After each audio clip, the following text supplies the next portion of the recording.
All right. Good evening, USA, worldwide, Canada, Strong Island, aka Long Island, plus the five spots of Brooklyn, Bronx, Manhattan, Staten Island, Queens. I'm your man, G Money Stacks, aka the Gregonator, YouTuber, creator, host with the most, misunderstood lonely nomad, unstoppable independent podcaster, and rookie podcaster of Queens, New York. And you're rocking with the 170th episode of Off the Meat Rack Chainz New York podcast. That's right, folks, 170. Live and direct from StreamYard alongside with the YouTube and alongside of myself is the Instagram live feed of the podcast show page on the gram. Make sure you turn your notifications and follow the show on Instagram as well. If you missed any previous episodes whatsoever, including the new ones, don't worry. Everything is all uploaded and posted to the YouTube channel page of G Money Stacks 555 on there, where you see all the New York podcast episodes already posted. So go ahead and get that subscribe button along with the noni bell so you can be reminded when the show goes in the air via live stream. Leave a like and a comment along with the episodes, and of course, more video content, upcoming episodes, previous episodes, and I will go over the rest of the audio streaming platforms where you can listen to the episodes, including YouTube, at the end of the show. So, for those of you that's coming in and listening and stuff, welcome to the show. And if you like to make a charitable donation to my Cash Apps to support this show, you're more than welcome to do that. The Cash App is $ G Money Stacks 555. That's $ capital G, lowercase MONEY, capital S, lowercase TACKZ 555. And it's not about breaking the bank and having a lot of money. You don't need to stress yourself out over it. Whatever amount of money you are comfortable donating will be appreciated. And and of course, I do apologize for not recording the past couple of days, due to some late dinners I had. So just to let you know what was going on and why I didn't record. I did, however, record 169 episodes already. So today is 170. I am here to actually, take care of this content. And yeah, that's basically what I wanted to say right there, though. Also, if you like to leave a voice message, you're more than welcome to do that. As far as the link in bio, which I will discuss that at the end of the show, which is anchor.fm/G Money Stacks.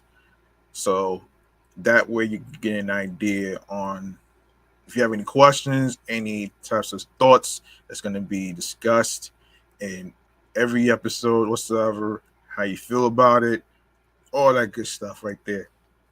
Now, I do want to start off with, hang on a minute. Let me do a little warm up with some let me do a little warm up on a little thing that I like to call mental health check-in. Here we go.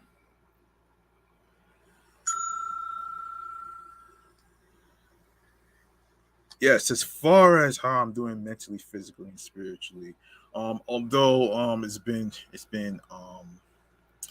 mentally it's been hectic with a little bit of crazy ass drama, of course. And it okay. You know how a person who is a parent is a complicated person, right? Well, a complicated person would be an individual who is, too fucking self-centered. All right.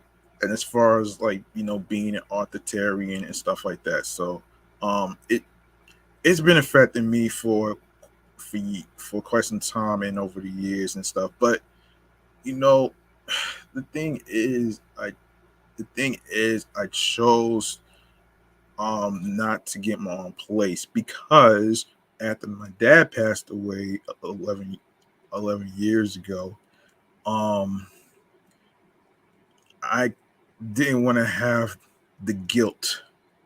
I didn't want to have the guilt trip coming up to me and stuff. So yeah, it's tough, but as I'm doing everything that I can to actually, do something as far as what I love, as far as podcasting, which is what I love to do. And I did think about getting a second job, but then again, I didn't want to overwork myself compared to some people. I'm not saying everybody, but some people got it bad too. So anyway, so mentally I'm trying to get a little better. It's a little hard for me to be so called normal when it comes to my annoying mother. You know what I'm saying? Um and physically I am all right as long as I don't have to worry about having a flat fucking stomach and all the other stuff. I don't have to worry about that. And um, spiritually, I say maybe between a 5 and a 6. So so there you go, right there, man.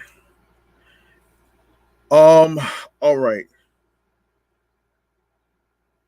So let's get into a little thing that I like to call the New York Mass Transit Files.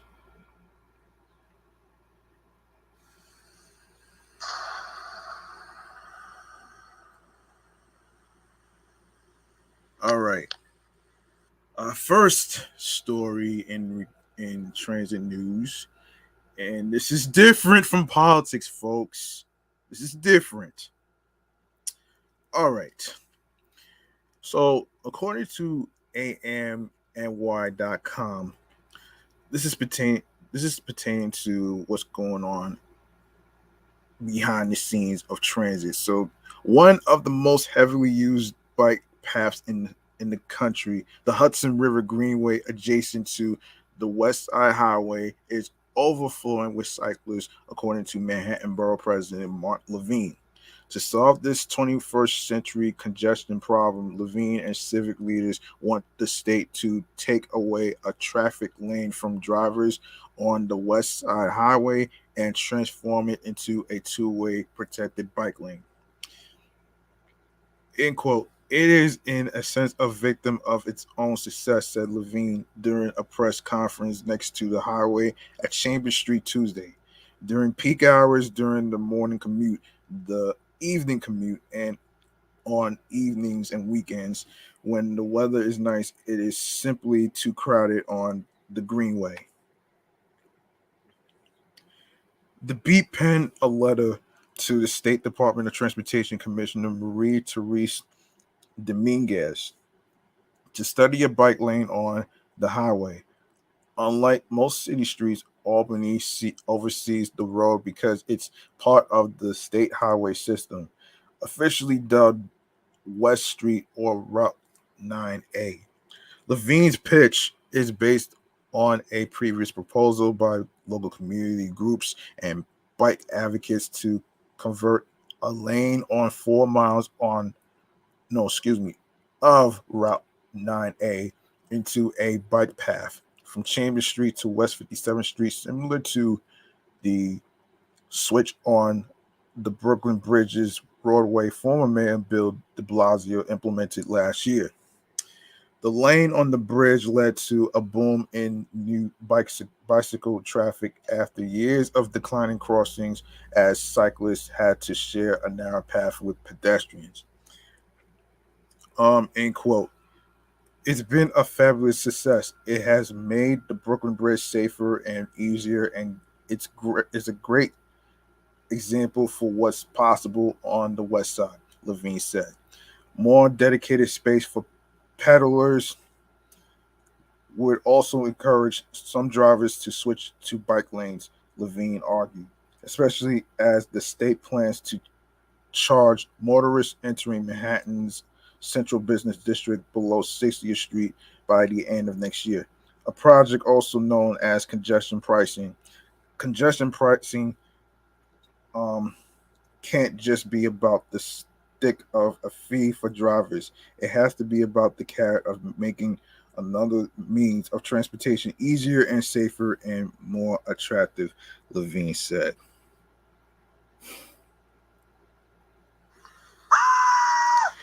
Congestion pricing is not gonna it's not gonna stick well with everybody, especially the drivers. So so the new path would give more space to people riding e-bikes, such as delivery workers. The state currently bans e-bikes and other motorized vehicles from the Hudson River path, even though there are several docks of city bikes, including their battery-powered bikes, along the riverfront. Community boards and council members along the corridor came out in support the project, with one local poll saying the crowding on the current bike path has become dangerous. When we see tourists just wandering around the bike path for every cyclist, I'm a cyclist myself, it brings a lot of fear. It makes you stop or take a sharp left turn, which could create incidents or accidents, said Council Member Chris Marte, who represents the Lower Manhattan portion. The state DOT has the past been uninterested in removing a car lane from the highway, but a spokesperson said the agency is reviewing Levine's letter. The State Department of Transportation is in receipt of the letter and reviewing it, said Glenn Blaine in an email. The governor's office referred a comment request to the DOT. And in other transit news, hang on a second. Hang on one second. Um, yes, here we go.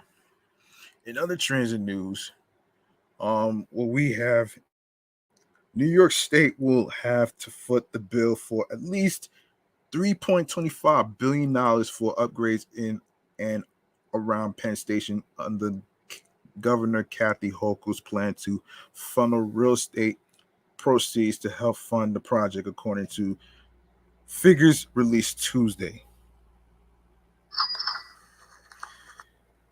So, the state's Empire State Department also expects to generate up to what is it, $3.75 billion from so-called payments in lieu of taxes or pilots from developers after they finish building a predominantly office complex the size of Hudson Yards around the reviled transit hub as part of the scheme.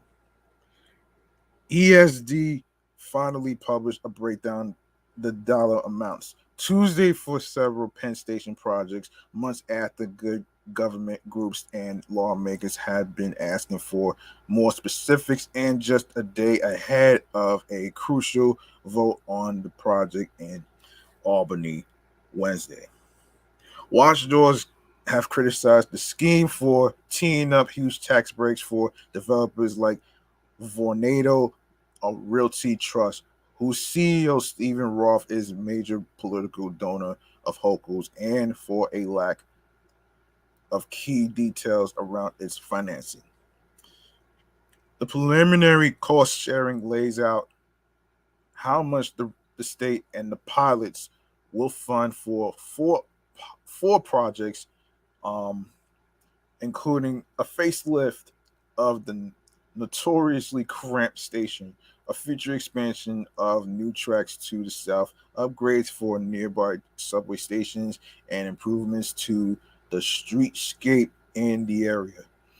The total for all of those initiatives will span decades come in at least no at a whopping 22 billion dollars, half of which ESD hopes the federal government will fund, with the remaining half to be split between New York and New Jersey.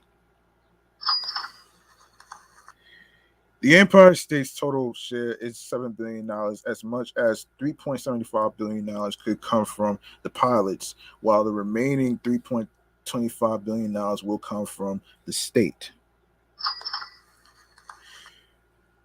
While the real estate fees will make up more than half of the state's share, they will pay for less than 1/5, which is 17% of the overall upgrades under the current plan. ESD also expects to earn about $2.5 billion from other revenues like selling air rights and similar payments substituting other taxes. Mayor Eric Adams last week agreed to a non-binding financial framework with the state, which only had percentages of how much the pilots might cover for the state, but no exact dollar amounts. ESD's board, which is controlled by Hochul, signed off on the proposal Thursday, but it could still get vetoes by the Obscure Public Authorities Control Board, or PACB, Wednesday. The new filings still omit important information about the complex project, according to transparency um, advocates. Not included are how much property taxes the city could lose out on over as much as 80 years under the agreement, or whether the state will end up paying more if development plans get set back by a recession, as was the case with Hudson Yards. I mean, we're already in a recession right now, a sequel to the recession to be exact. This is a 2-page document about a financial deal with billions of dollars, said Rachel Foss, a senior research analyst at the Good Government Group Reinvent Albany, which opposes the project. The pilot numbers just note the maximum amount the state could collect from developers, not what private firms will actually have to end up contributing. We still don't understand what the total cost of the state may be, Foss said.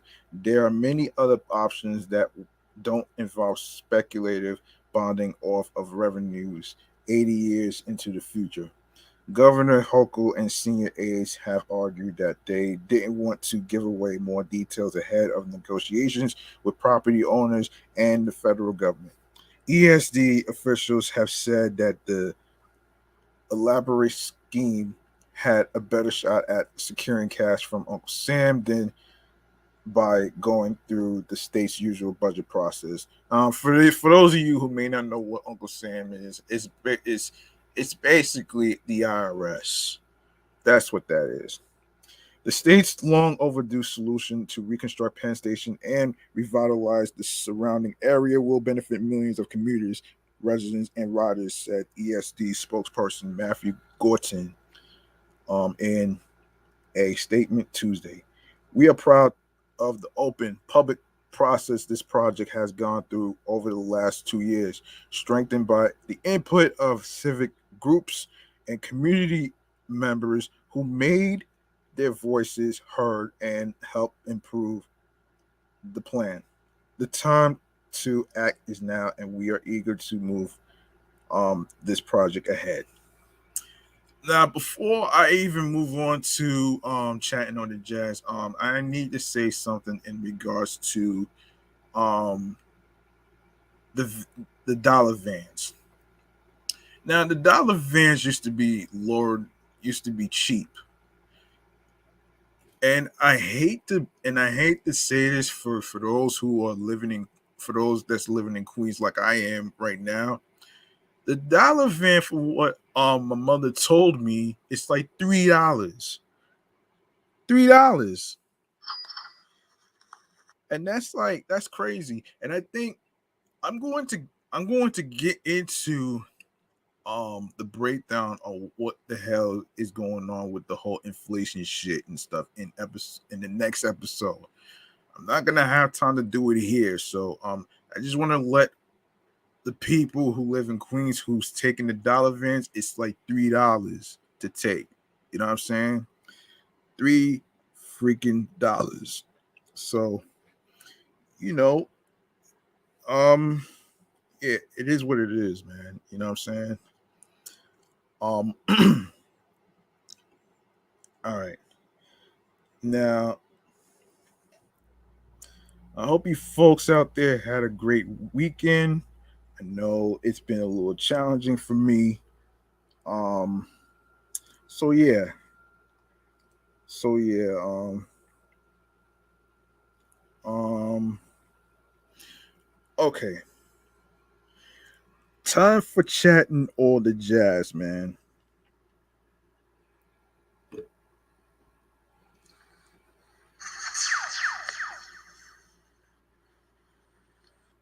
Okay. Now to I've been meaning to cover this whole this whole scary notion in regards to a subvariant. A subvariant that has to do with the BA5. And I am going to be here to break this shit down like the bags of chips and the jars of popcorn that we eat. So so there you go right there. So actually let's break down what it is actually. What is the BA5 variant? Okay, so this is according to sharp.com. Of course, in March 2020, if someone made the suggestion we'd still be coping with COVID 19 more than 2 years after its introduction, it would likely have been brushed off as outrageous.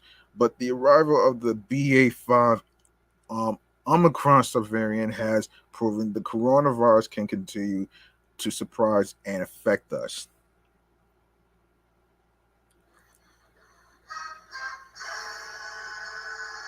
According to the Centers for Disease Control and Prevention, the BA5 variant now accounts for the majority of new COVID 19 cases in the United States.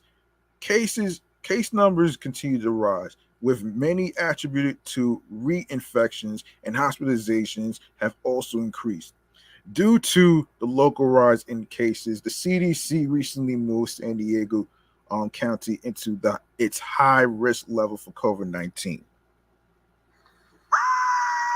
The high risk level means COVID 19 is widespread throughout the region. End quote.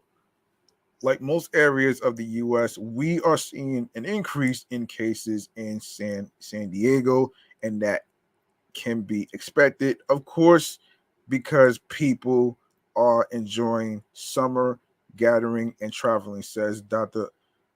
Abisola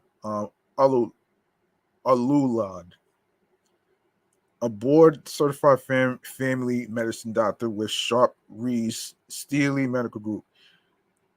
But we also now have BA5, and this is the most contagious coronavirus variant that we have seen to date. Why BA5 is called the worst variant? While the severity of illness the BA5 variant can cause compared to other Omicron variants is not yet known. It is known to be much more transmissible.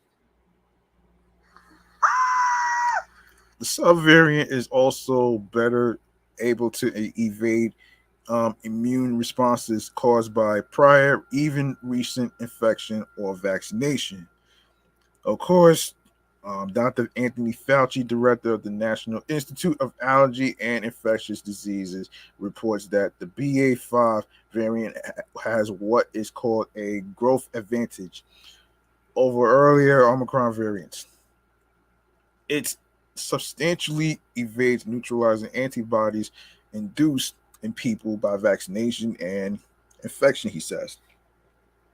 However, Dr. Fauci confirms the COVID-19 vaccines remain effective against severe disease, hospitalization, and death after BA.5 infection. Additionally, available treatments such as um, um, Paxlovid, Paxlovid are effective in treating illness caused by the BA.5 variant.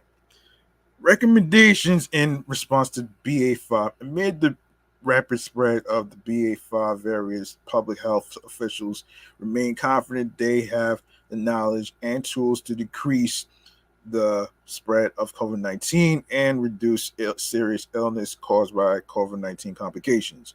However, they agree we must remain vigilant. We certainly don't need to panic, but at the same time, we need to realize that this virus has not gone away. Dr. Olulad says, we're not at the end of the slamdemic. To avoid hospitalization and death and minimize disruptions to our daily lives caused by COVID 19, the White House COVID 19 response team recommends the following: remain up to date on vaccinations. COVID 19 vaccines remain the most important tool to protect people against serious illness, hospitalization, and death.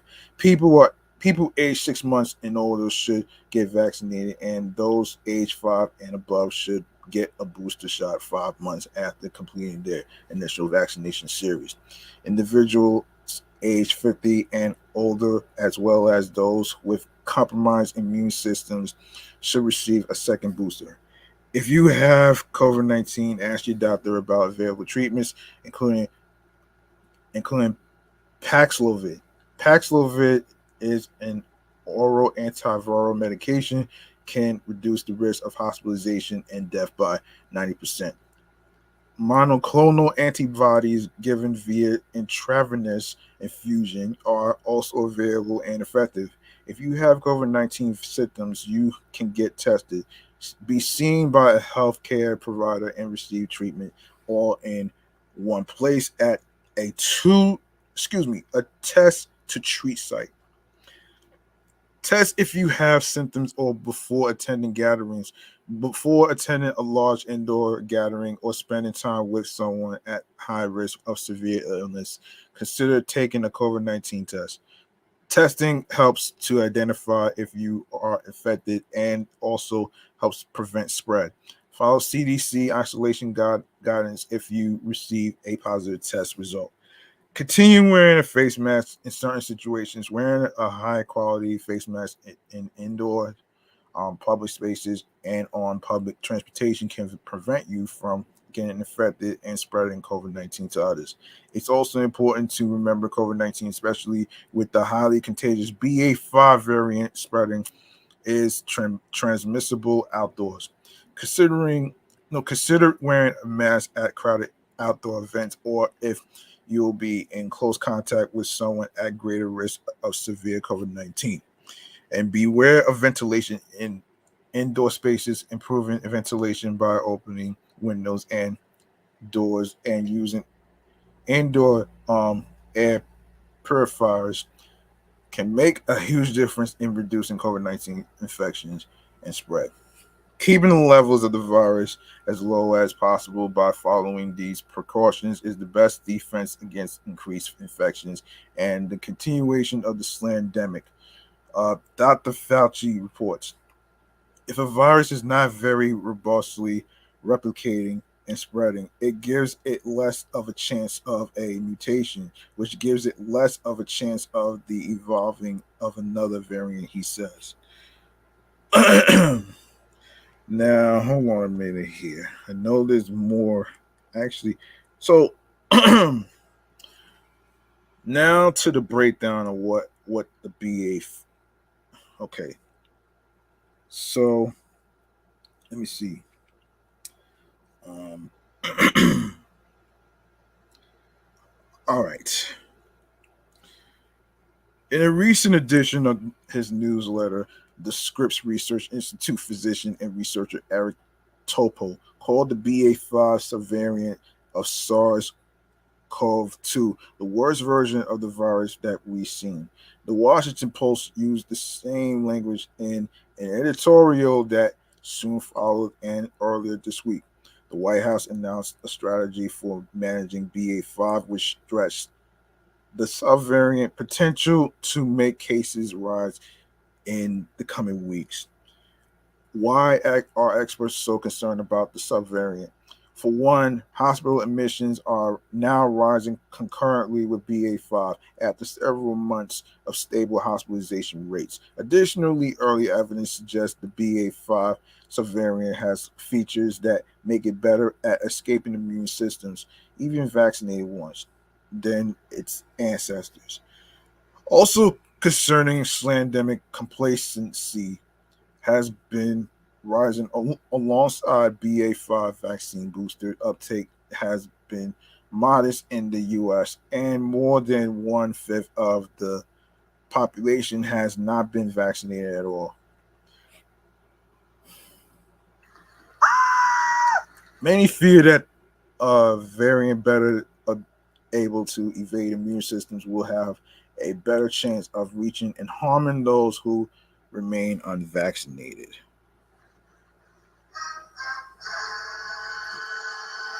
The good news is we already have the tools to cope with a subvariant like BA5. It doesn't really shake up any of our established countermeasures, said Anne Hahn, a Yale Medical School immunologist who specialized in viral evolution. That means masking and vaccines still work to prevent BA5's worst effects, although to prevent the subvariant from wearing wreaking major havoc, people need to be willing to re-engage with these preventive efforts. Americans' willingness to dial up preventive behaviors will determine and perhaps be shaped by the path BA5 takes as it rises to dominance. And this really the worst form of the virus so far. For now, a lot remains unclear. While BA5 has some things in common with earlier variants, the symptoms it causes seem the same. For example, scientists see a few signals that it has the potential to cause bigger problems if we don't take some action. The early evidence giving scientists the heebie jeebies about BA5. As of July 9th, estimates from the Centers for Disease Control and Prevention indicate that all the SARS-CoV-2 virus currently circulating in the US is the Omicron variant and its subvariants. About 65% of the subvariants in circulation are of the BA5 lineage, and the proportion is rising quickly. If BA5's rapid expansion continues, it will likely account for nearly all US infections within a month. In South Africa, which had a combined BA4 BA5 wave between April and June of this year, case rates grew more quickly than did case rates of the Omicron variant that preceded it. Over the course of the slamdemic, new variants have eclipsed old ones many times over and over. Among Omicron subvariants alone, BA5 is the fifth one to rise to prominence in the US. Yes, that's scary, man.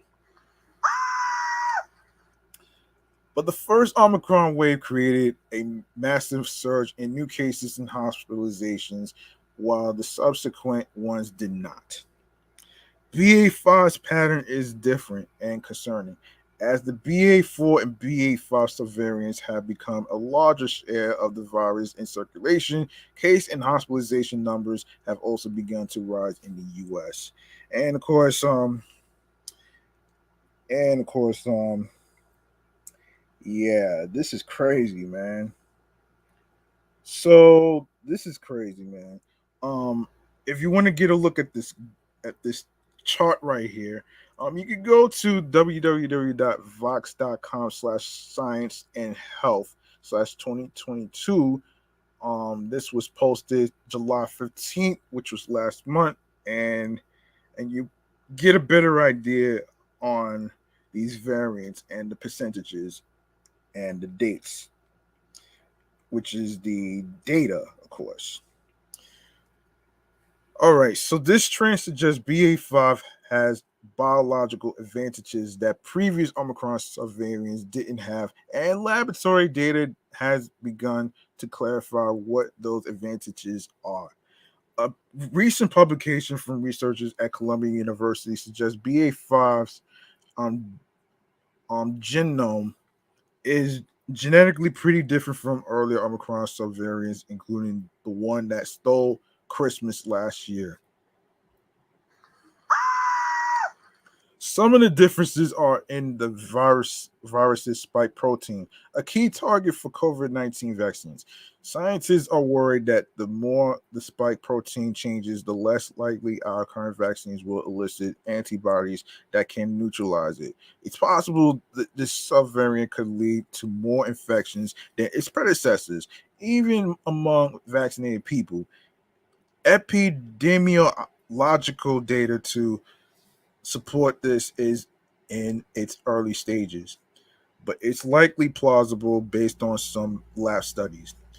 In early July, report in the New England Journal of Medicine suggested that in vaccine boosted people, levels of protective antibodies were 3 times less active against BA5 than against the first Omicron subvariants. While these antibodies are not the only way the immune system protects the body from severe SARS-CoV-2 infections, um, and we're looking at you T cells. Yeah, this finding suggests vaccines could be less protective against BA5 infection than against earlier strands. Although COVID-19 infections has also been thought to boost protective antibody levels against new variants, Omicron has changed the game. Research suggests Omicron infections don't help the immune system effectively recognize and protect against subsequent Omicron infections. That makes reinfection after having an Omicron variant infection more likely than reinfections that occurred after exposure to previous forms of the virus. Real world real world data from South Africa shows how this may play out in humans. BA5 case rates in that country grew more quickly than did case rates of the Omicron variant that preceded it. BA5's improved ability to infect people protected by vaccination and previous infection could explain its more efficient spread.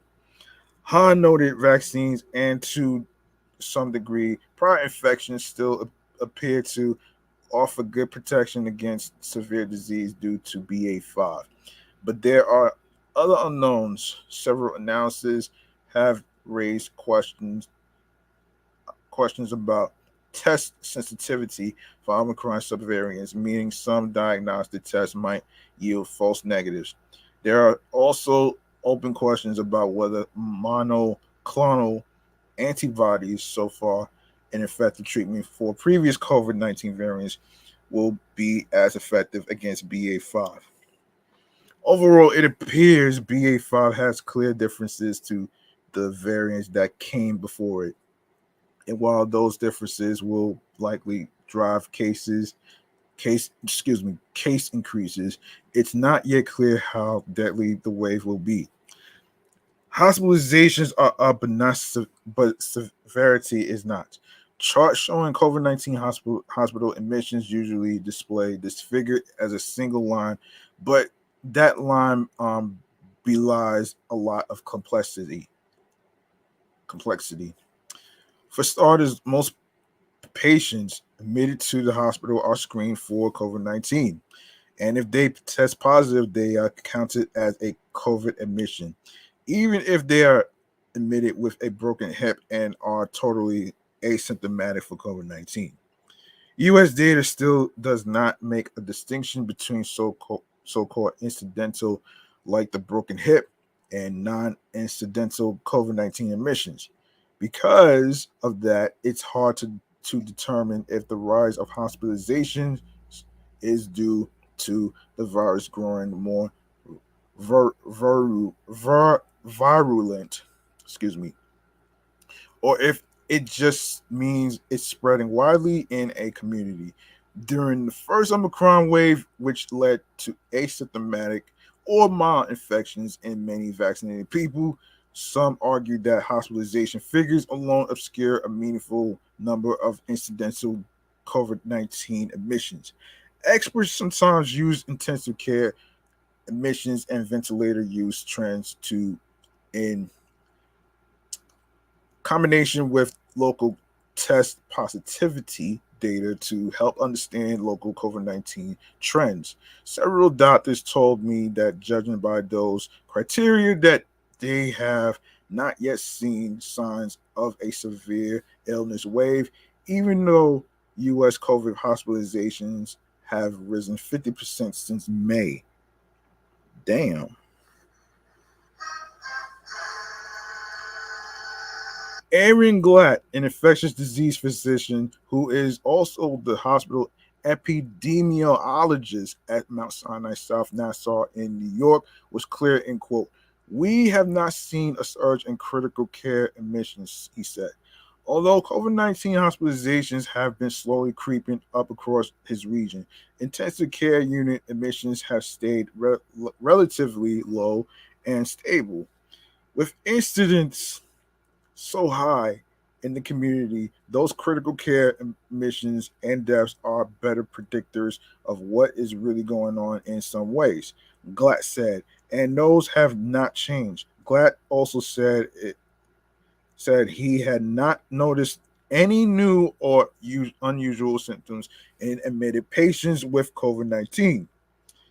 Susan Klein, an infectious disease doctor and hospital epidemiologist at the University of Minnesota Medical Center in Minneapolis, said her hospital has seen COVID 19 admissions jump 50% from their recent low point, and about a third of those admissions have had 3 or more doses of a vaccine.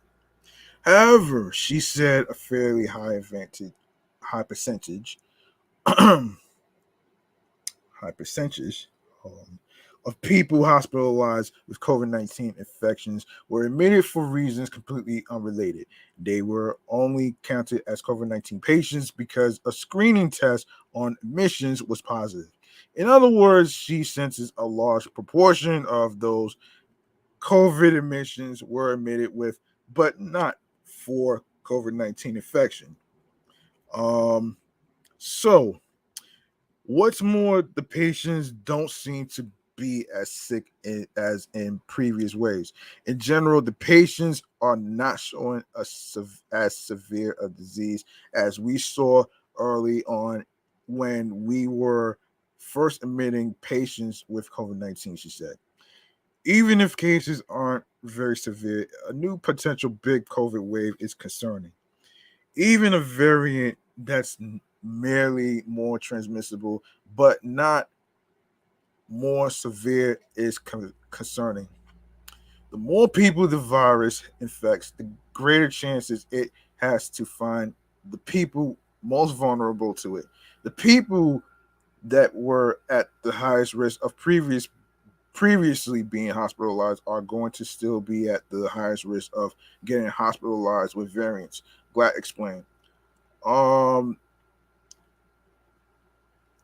Novak Djokovic can beat me even if he's not feeling very well.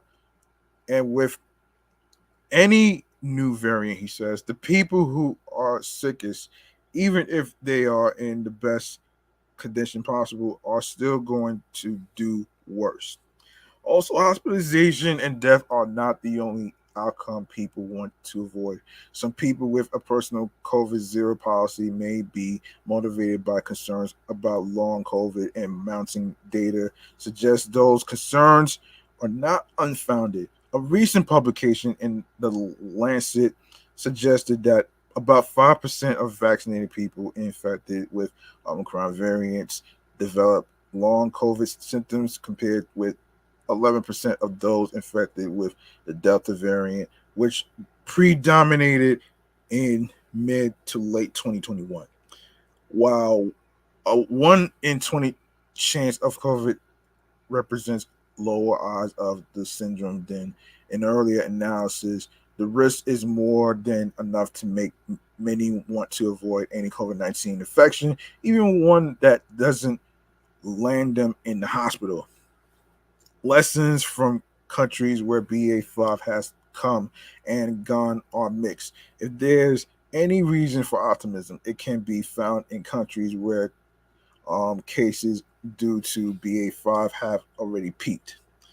One of those countries in South Africa, where BA5 began to rise in late March and now comprises about half of all COVID variants in the country. During this wave, neither cases nor hospitalizations rose anywhere near as high as they were during the country's first Omicron surge last winter. A group of South African investigators recently compared outcomes between people infected during the uptick of BA5's rise and those infected during earlier waves, going all the way back to the first wave in 2020.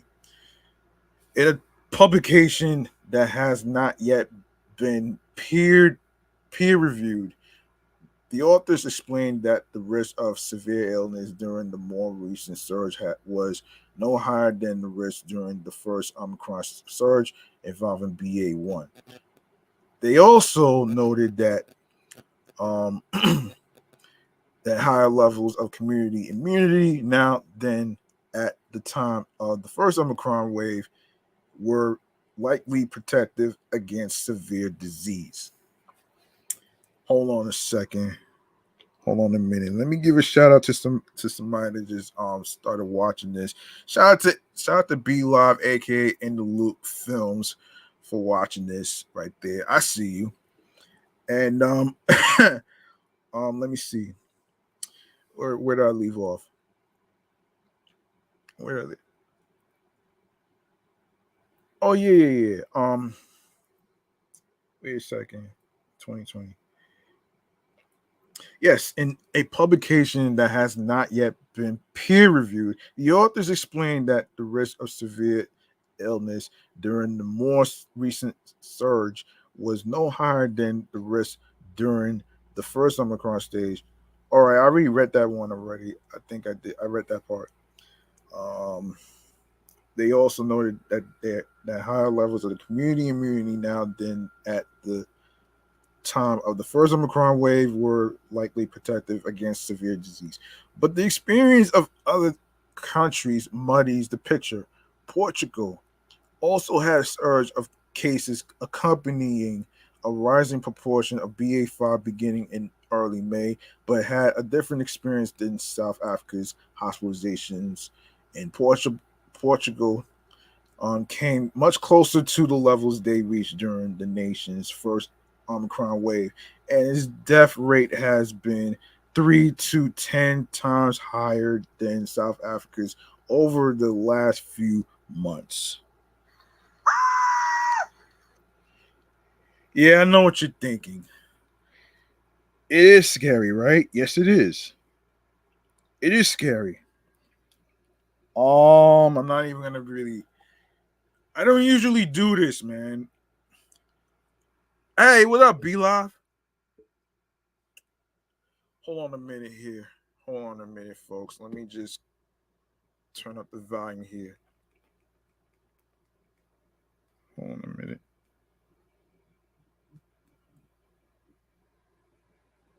Hold on, can you hear me?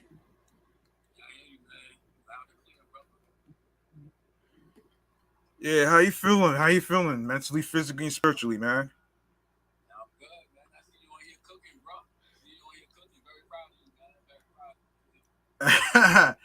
Yeah, man. Yeah, so yeah, as I was basically saying about the whole BA5 thing and how crazy it is, I can't believe this shit is still around though, man. Like seriously, like, how do you feel about that? Man, I don't like it, man.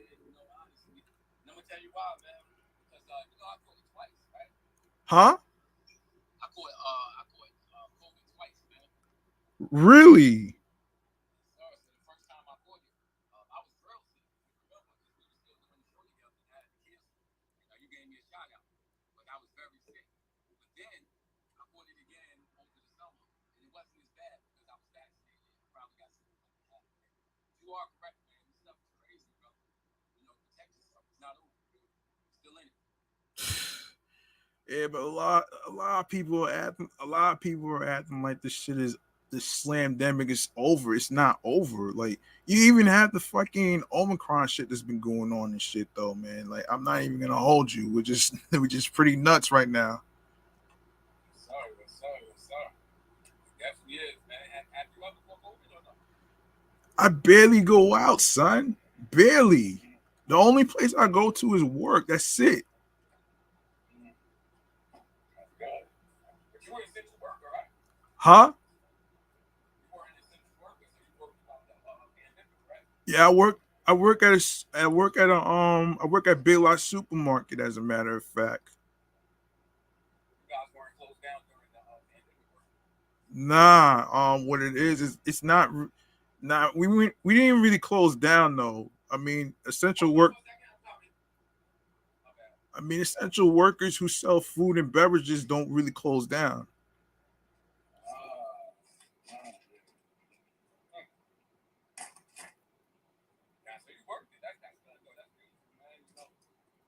You didn't catch it. That's a wonderful thing. Wonderful thing, man.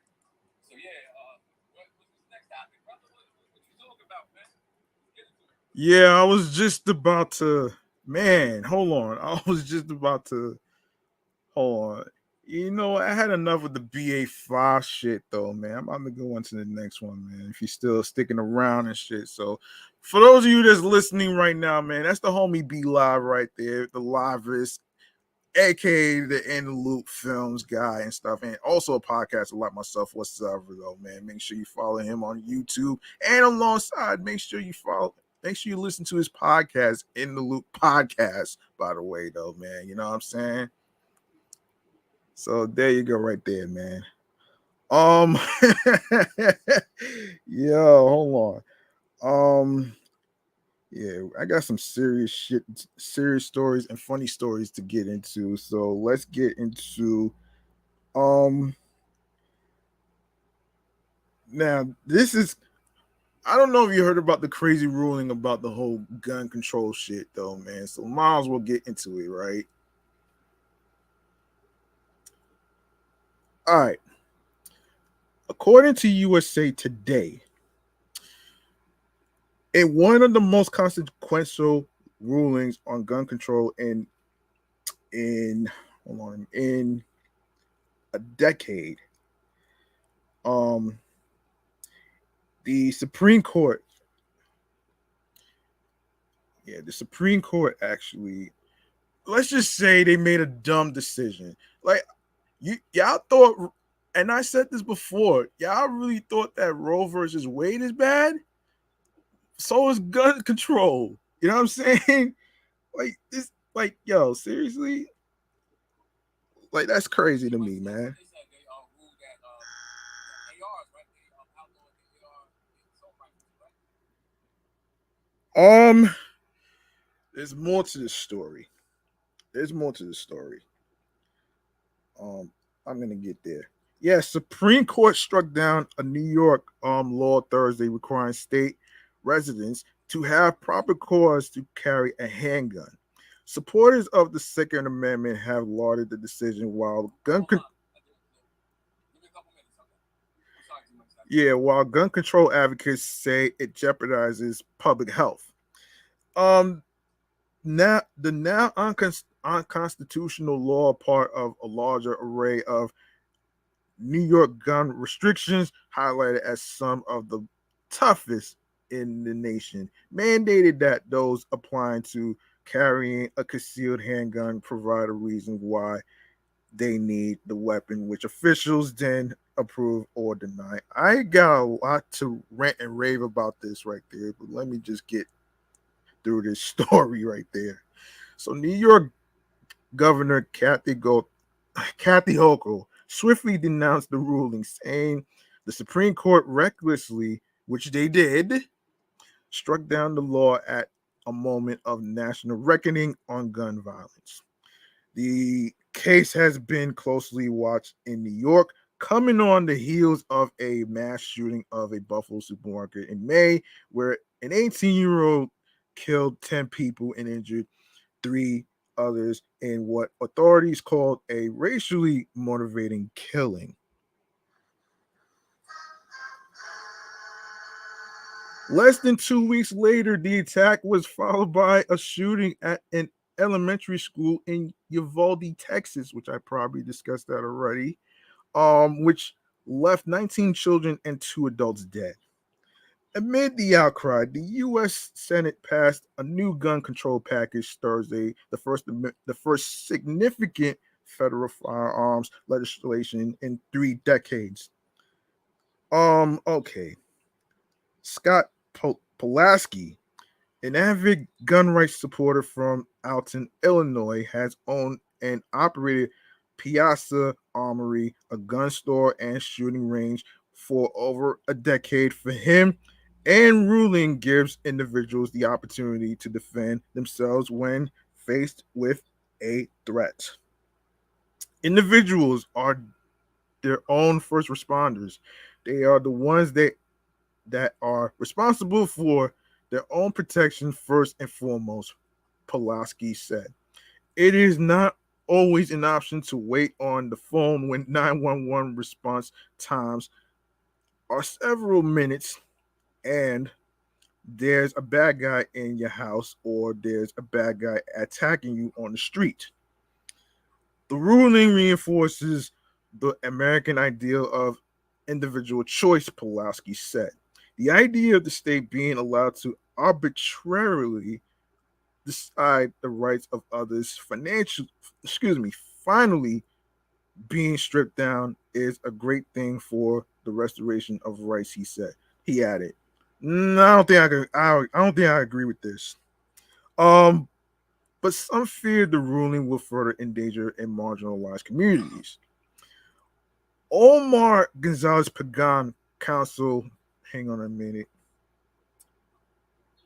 Yeah, counsel for Lambda Legal recalled the Pulse nightclub shooting that left 49 dead in Orlando, Florida in 2016, noting how LGBTQ people are disproportionately affected by gun violence.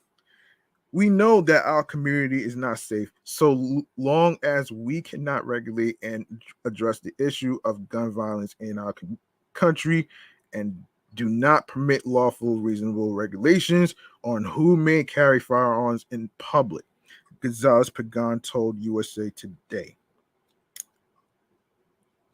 At least five Democratic-led states, including California, Maryland, and New Jersey, have licensing requirements similar to New York.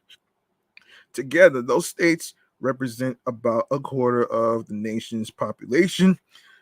California had been anticipating the ruling, Governor Gavin Newsom said in a statement Thursday. Following the Supreme Court decision, California almost immediately introduced legislation on Thursday to further strengthen the state gun laws. Of course, next week, I will have new gun safety bills on my desk, including a bill that will allow individuals to sue gun makers and distributors for violating certain gun laws. I look forward to signing all those bills, Newsom said. California has proven that common sense gun laws save lives, and we will continue to stand up to those in political power who enable and coddle the gun industry. Historically, New Jersey law has made it difficult to obtain a carry license. Residents must demonstrate they face specific threats or previous attacks that present a danger to their life and can't be avoided any other way. New Jersey Governor Phil Murphy, an ardent gun control supporter who pushed through several packages of new firearms laws during his first term, said in a statement his administration anticipated the Supreme Court ruling and it's reviewing its options. Well, um, so before I get my verdict on this, though, man, like I want to get your thoughts on this shit. How you feel about this? Because this is just so fucking crazy to me. Like giving guns to everybody, you're really gonna create a lot of mayhem. And I'm not just talking about no I Am Legend movie with some crazy ass shit that's going on right now. You feel what I'm saying? I definitely agree with you, bro. It's got to be crazy. For some reason, some people who look at the Constitution, the right to bear arms, they take it to heart. You feel me? And I agree that everyone should have the right to protect themselves from danger. You know, I get that. And at the same time, we have a situation like what happened in Valley, where the police officers were afraid to go into the room because the person who was doing the shootings had a stronger gun than them. That's too much. You know, I don't think normal people should be able to walk around with these high powered rifles and things like that. So I'm not with that. You know, I agree. We're making it harder for people to get these guns. I mean, we make it hard for doctors to get a license in order to operate on it. We make it hard for police officers to walk around with guns and the power of life and death in their hands. So we should make it harder for the average person to walk around with the power of life and death in their hands. You know, you let the wrong person have a gun, and we see what can happen. Recently, we saw Gregory and Travis fight. They gun. We saw over there with the kid Rittenhouse with guns. All these things revolve around us open carrying gun rights. Something most definitely he does. So I agree with you. I mean, I don't know if you heard what happened with the there was a recent mass shooting in Harlem. I recently talked about in a previous episode actually, and Young man got shot, right? Basketball player. Yeah, Yeah, I know what you're talking about. Yeah, I heard about it. like for me, like for me, I don't think I don't think okay. It's one thing to have, it's one thing to have like a way to protect yourself as far as like a person that's like trying to not only stalk you but like you know uh, you know try to attempt to like try to mug somebody, or even worse, push pushing somebody onto the railroad tracks, which I've been hearing for the past couple of months, which is not new. And then these slashings is it's the reason why they're making it harder for people to hang out with friends and stuff because of all this mess that's going on. Right, right, right. We should be able to protect ourselves, you know, but at what cost? I mean, we can't have a gun that you pull the trigger and it's able to fire 100 rounds in a couple of seconds. I don't think the average person should be walking around with that type of artillery. You know? Yeah, it's just it's just we don't have all the fucking answers, be live. We don't have all the answers to these crazy ass solutions as far as like these mass shootings and stuff. Like not just the Uvalde, Texas, not just the Buffalo, New York, and most recent Harlem. We don't have all the answers though, so it's kind of hard to pinpoint what's right or wrong. You know what I'm saying? It's just not that easy. See, the thing about human nature is this, man. We're wild cards. Wild cards. You can plan for everything, but you cannot plan for what a human is going to do. We have so many different ranges of our actions, and no matter how much moves that you try to come up with. There's always going to be some outlier, somebody that steps outside those rules. So the situation when you got a crazy person that want to go out there and kill other people, not much you really can do about that. But you try to make it harder for that person to obtain a weapon. And I think like same way with walking indoors. So you Mm. have a pit bull, and your pit bull attacks a kid. On my head, that they trying to attack the owner of that pit bull. You know, Phil Guns is the same way. So if you don't secure your firearm and your child gets it, or someone breaks into your house, well, you can't really account for that. But as a gun owner, it's a huge responsibility. Yeah. You have to, basically make sure that you're using all the safeguards to make sure that these types of things don't happen, man.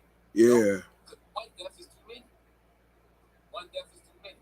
So I'm for the government attempting to limit how many people can get guns. However, I'm for our rights to carry firearms. Yeah. I was gonna throw in the whole incident of what went down at the that one particular bodega that recently just happened. I think it was like a self defense type shit. I Yes, don't. sir. You probably heard about this.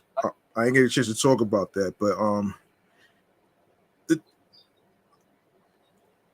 I have to. This is just all right.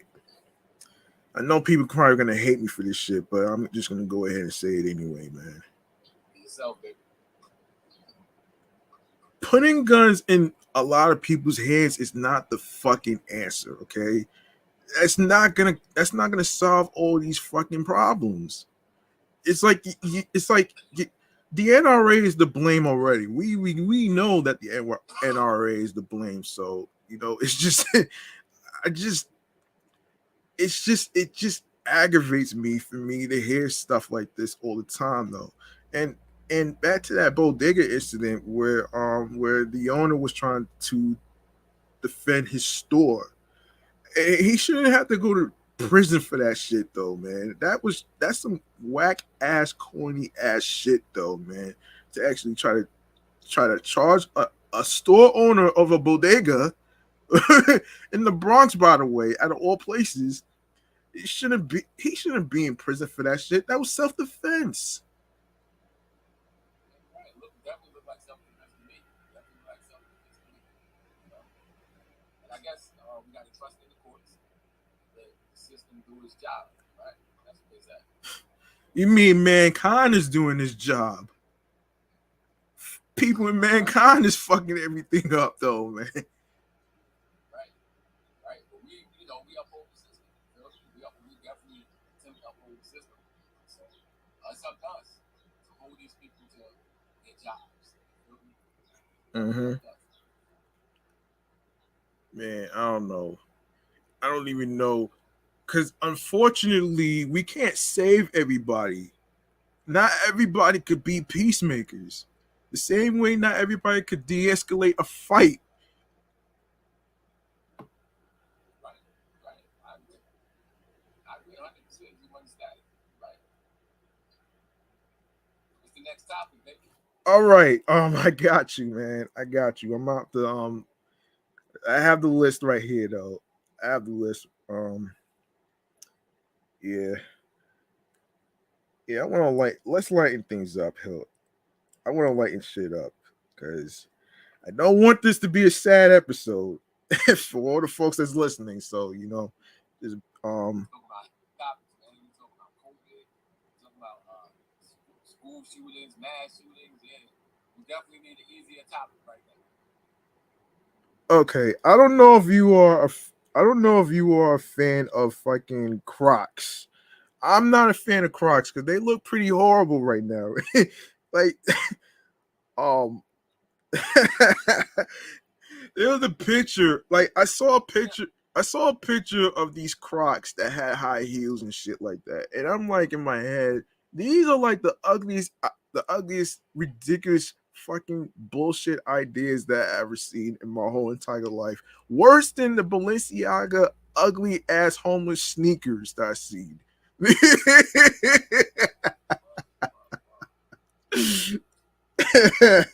get these Crocs, man.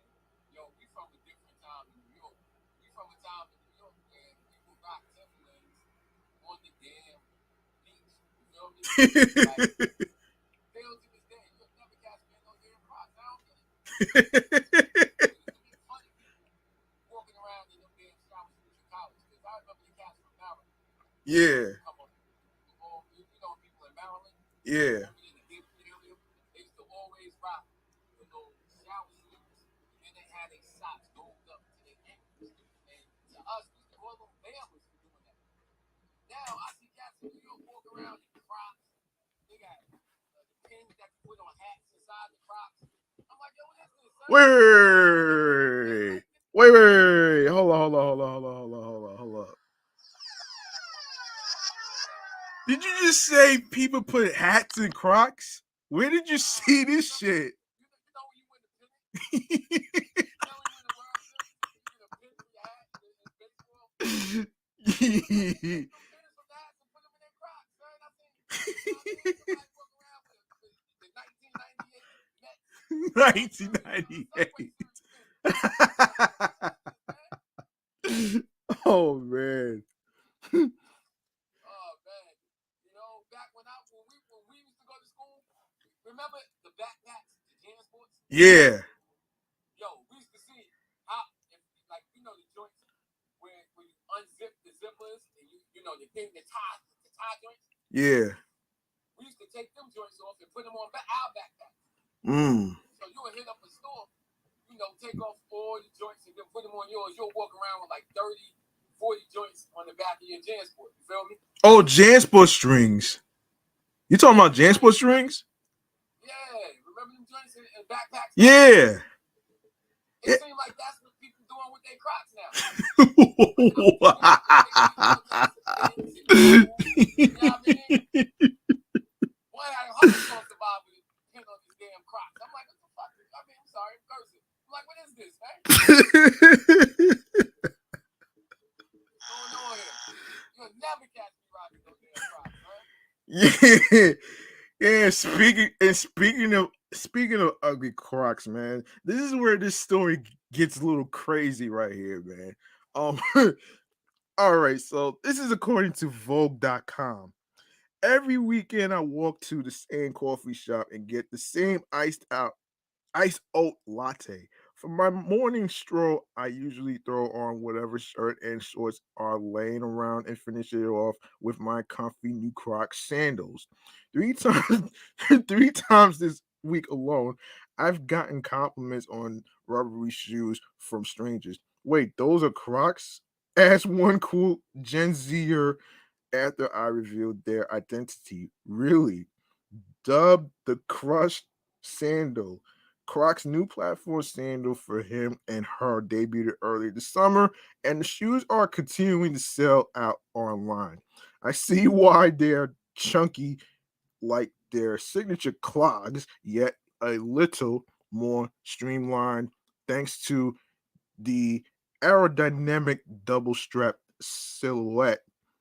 Um, like it or not, Crocs are having a moment this year in general.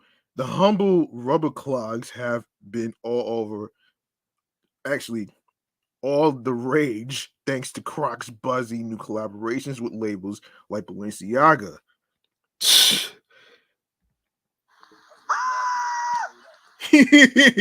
Yeah, not everyone wants to wear Bilbo's shoes with holes all over them, but many fashion folks have embraced the deliberately ugly, cheap look, including stars like Justin Bieber and Tiana Taylor, who have worn them on the red carpet. In sandal form, they are a little more sleek, though they still do have holes all over to put in your Gibbet's charms. What the hell is the Gibbet's charms? I don't know what that shit is, man. Like,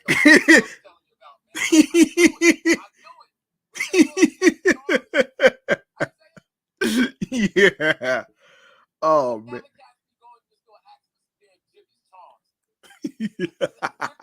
Whatever, man. Come on, son. I can't even say that word. Gibbets. You can't. You don't know how to say it. I ain't never heard of that, man. Oh man. All right. I find the hefty stack platform silhouette adds a dash of cool to just about any casual or dressy look. No, it's not. No, it's not. That is not cool to me. Imagine a motherfucker wearing Crocs to the beach and shit, man, and mad ants and mosquitoes. They more like boat shoes, man. They're like boat shoes, right? I don't know how to describe it. I don't know how to describe it though. Hold on. I may have to show you the picture. I don't know if you can see it though. I don't know if you can see that shit. Can you see it? Oh. Wait up, men and women wear those? Yeah. What?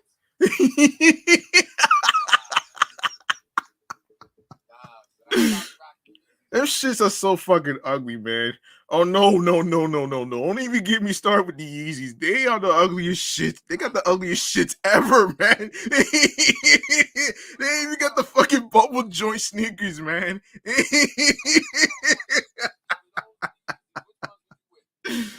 None. None. Because the shit's they're fucking over $300. Are you shitting me? I ain't paying $300 for this shit. That's like the same fucking price as those fucking Jordans that people be wearing. Jordans expensive. Certain Jordans expensive too. Yeah. I rock some Jordans though, man. You know, I wear some Jordans. What's the most you ever paid for some sneakers? Well, not for them Jordans though. I hear you, man. Not for them Jordans though. I tell you that much. That'd be like that'd be crazy. That'd be crazy though, man. I'm not the typical person who's gonna be wasting $300 on some sneakers. I'd rather stick to my Air Force Ones, which I always do, which is $90. Yo. I like Uptown too, man.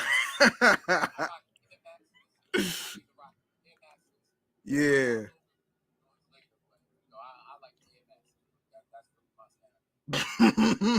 Also like the Bo Jacksons. Those is tough too. New colors that just came out. I rock with those. Wait, Bo Jacksons. Yeah, back in the day. Oh wow. Wait, And the Harachis too. I like Harachis. wait. How do them shits look? But the Bo Jackson, Yeah. back in the day, go back, Google it. You'll see them. No, as far as like the color scheme and stuff. They got different colorways. They got the black and gray. They got the orange, white, and blue. They got different colorways. You're rocking them, man. Look at them. But it depends. It depends on which outfit goes with them. You don't want to just cop them shits and you don't have an outfit to rock with. You know what I mean? Right. But you said you hang out at Roosevelt Field Mall last time, right? After work, yeah. Yeah. So they got nice stuff in Roosevelt Field. You go to Macy's. Where you shop at Roosevelt Field? It depends. It depends.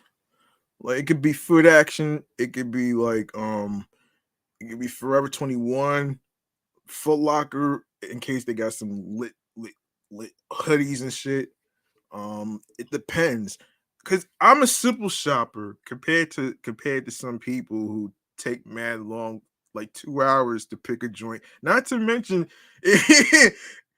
I'm not gonna hold you. I'm not gonna hold you. I did hear that for some women that it takes 2 hours to find some fucking outfits to wear. Can you believe this shit? 2 hours? Yo, 2 hours. I can't do that shit, man. That right there, I don't know how people do it though, man. But but anyway, man, that right there is just crazy. But anyway, dubbed the Crush sandals, Crocs new platform sandals for him and her debuted earlier this summer, and the shoes are continuing to sell out online. I see why. Of course, they are chunky or they are chunky like their signature clogs, yet a little more streamlined thanks to the aerodynamic double strap silhouette. Like it or not, Crocs are having a moment this year. In general, the humble rubber Crocs have been all over the range thanks to Crocs' buzzy new collection with labels like Balenciaga. Now everyone wants to wear bell bows shoes with holes all over them, but many fashion folks already read that part. Yeah, um, yeah. I have many initials and even an iced coffee. Whoa, whoa, whoa, whoa, whoa, whoa, whoa, whoa, whoa! Iced coffee charm?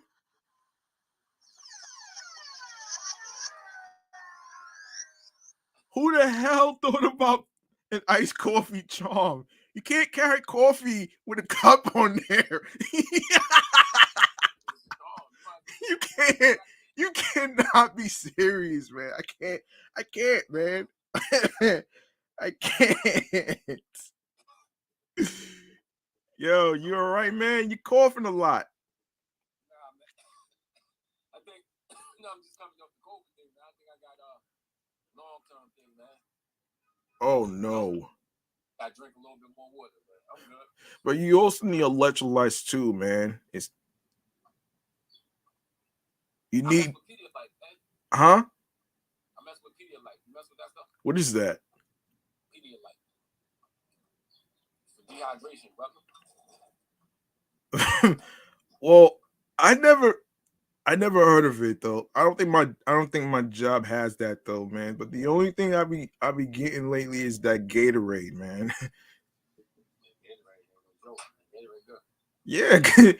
Yeah, yeah. I mean, you do need electrolytes and stuff. It's just you know what I'm saying. That's a whole different story, man. Like, yeah. But the whole the whole Crocs thing, man, this is crazy. And this is gonna sound crazy, but the best part is the price. Coming in at $45. They are my smartest summer purchase, and I've gotten me way more compliments than my pricier product and Balenciaga sandals. No, they're fucking ugly, man. They currently come in colors like black bone. What? Bone? Bone? What the hell? Bone? Bone is not a color. Bone is not a color, man.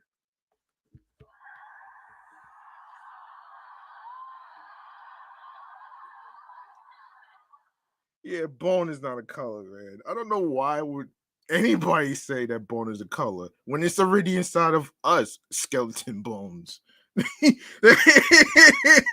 It's crazy, man. People would do anything for fucking clout, man. Hey, Anyway, yo, man, like, what color is your pantry? He's like, yo, the color of my pantry is bone, son. They're like, what, bone? Yeah, it sounds better than white, right? Somebody say white, they're like, white. Now, what color is your tub? if I My tub is bone. You feel me? That's gangster, son. if somebody were to tell me that the color of their whatever outfits or whatever kicks they wear and they tell me bone, I'm gonna look at them like they fucking crazy. I hear you, man. It's not a color, man. That's not a color. White is a color. Just like the fucking vanilla ice creams we have. Check this out, G Money. Check this out, man. I didn't Timberland tan the coupe. It's chunky like Campbell soup, brother. Shoot. Oh, Wait, pause. what? I said, Hold on. Rewind. you from Queens, you supposed to know who said that. Right? I'm gonna run it back. I said, I didn't Timberland tan the coupe. My wrist chunky like Campbell soup, brother. Shoot. Who said that? Come on, man. Yo, it's been a long time since I heard that lyric though, man. I forget the artist already though, man. It's been a long time. That sounds like a throwback joint.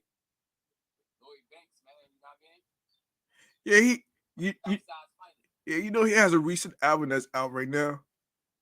Yeah, I like Lloyd, man. But recently been putting me to sleep, man. Putting you to sleep? How? He's the punchline king. Punches been feeling like jabs lately, son. Huh? Punches been feeling like jabs lately. And punchlines, man. You know what I mean? He out here looking like Paulie Malignaggi, son. You know what I mean? but like, But some people, certain individuals on Twitter were saying that Lloyd Banks was being slept on and shit, and basically saying that he hardly gets any recognition whatsoever. I mean, I mean, what's your take on that? yeah, he definitely one of the best to do it. I'm joking around when I say hell no. I love listening to lyrics, and he's one of the best punchline artists to do it. Sometimes I think his flow is kind of the same in almost everything that he does. Sometimes, so it Mm-hmm. gets monotonous after a while. But you know, he's still cool. His bars, you know, line for line, he killing them. He got some of my favorite freestyles ever, like I just quoted you. So, I definitely that's what Lloyd Banks did. You know, I was just joking when I said he put me to sleep. You know. Yeah, I was just, it's crazy, and I actually thought about reviewing his recent album that just came out on my other platform, Meticulous Vibe Juice podcast review show, actually. And I'm really trying to figure out some other music artists that I should review next, though. And I know you and Kareem, aka Soul, I was talking about the Lobby Boys and stuff, but I don't know the name. I forget the name of their project though. And they talked about it in the Hot 97 Summer Jam interview with Lisa Evers. And this is an interesting topic that we was having on our personal chat that we do on not online, but through the phones. We were speaking about Jim Jones, and we had a difference of agreement. I hope we can get Reem up here to talk about this. And he was telling us his feelings on Jim Jones since we're speaking about the lobby boys. What's your opinion on Jim Jones? I don't know, man. Like it's crazy. It's just crazy though. And as I was saying in the group chat earlier, I didn't even know Mano was into drill music, like a 5-year foreign and all these other people. I'm like, and me and Broken Tradition spoke about this drill music shit like episodes ago, and I'm like in my head, like drill music is a subgenre. It's not a music genre per se, like hip hop. Drill music is different from hip hop, right? Because like the thing, like I don't know, man. Like I'm not really a drill music person per se, but I'm more of a hip hop person. I'm not, like I don't know, man. Like for me, the whole idea of bragging about you shot a loved one or whatever and all that other stuff, that's what happened. That's what really got Gunna and Young Thug arrested because they dry snitched on themselves. yo, and on top of that, I actually did the story about how his bail got denied for the second time, which is crazy though, man. Yo, it's crazy for me, man. A couple things I want to say. How do you feel about drill music though, man? Because to me, that's not hip hop. Well, I think that it falls under hip hop. It most definitely falls under hip hop. But like you were saying, it's its own subgenre. Subgenre. It's not really a genre like hip hop, R&B, and all other stuff.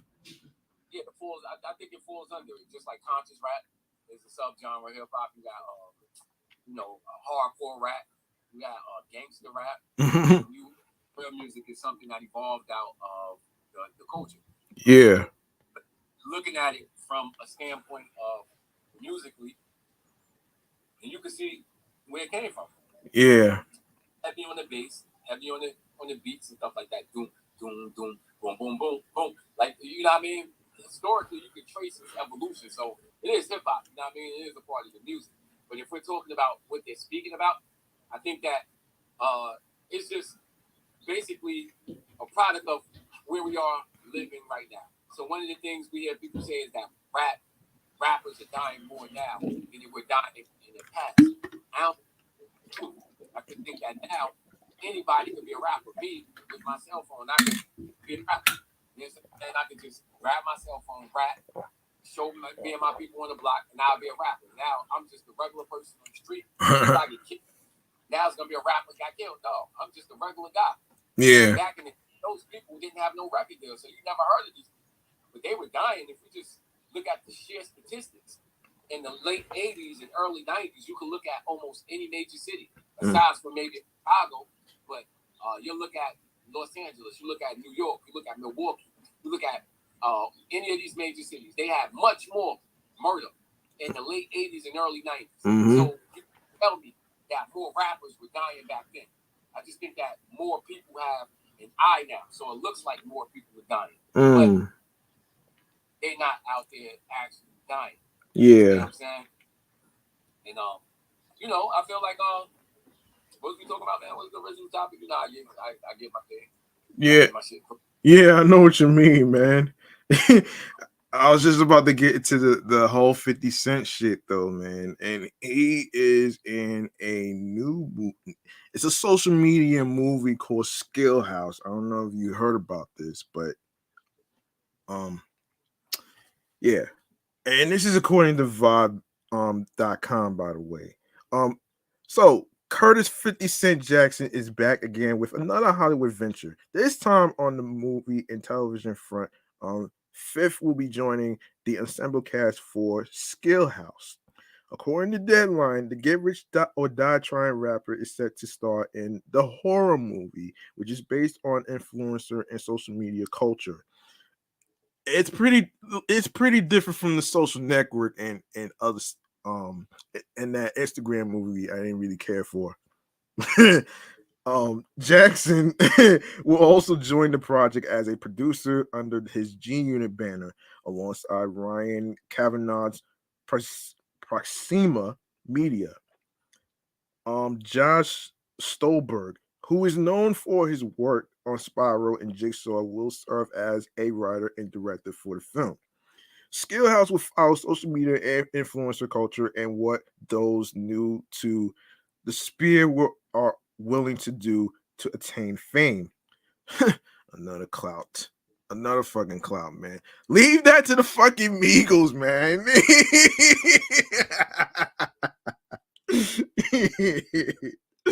According to the outlet, Skill House will serve as the first installment in what is expected to become a franchise.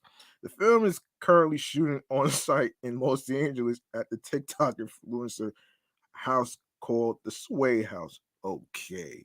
Let me ask that. After I finish what you're doing, I'm asking a serious question after that. Oh boy. Oh man. Look, I'm not a clout chaser if you were about to ask me that. Huh? Different type of questions. Oh boy. With 50 Cent joining the upcoming movie, he is set to appear alongside TikTok star Bryce Hall, UFC veteran Paige Van Zant, Leah Pipes, Sorority Row, McCary McCausland, Army Wise, Ivan Leung, The Tender Bar, Neil McDonald, Yellowstone, John DeLuca, Spree, Caitlin Carmichael, Midnight in the Switchgrass, and Danny Olivio's Raw. Curtis Jackson expectedly posted about Ryan Kavanaugh and his eagerness to join the horror movie. In partnership with Emmy, Grammy, Oscar, and Tony nominated mega producer Ryan Kavanaugh, 50 Cent posted on Instagram, producers of Fast and Furious 2 through 6, 300, Social Network, Limitless, Fighter, Talladega Nights, Step Brother, and Mamma Mia, to name a few. I'm working, let's work. Green Light Gang. In addition, Ryan Kavanaugh shared kind words about 50 Cent and what his inclusion in the movie means for the quality of the film. This film is bursting with mavericks of entertainment, many of them spanning multiple genres and platforms, expressed Kavanaugh. From a global rap and hip hop music icon to a businessman, actor, writer, and producer. If anyone knows a thing or two about breaking the boundaries, it's 50 Cent. I'm honored to work alongside him as we watch Bryce do the same with his career.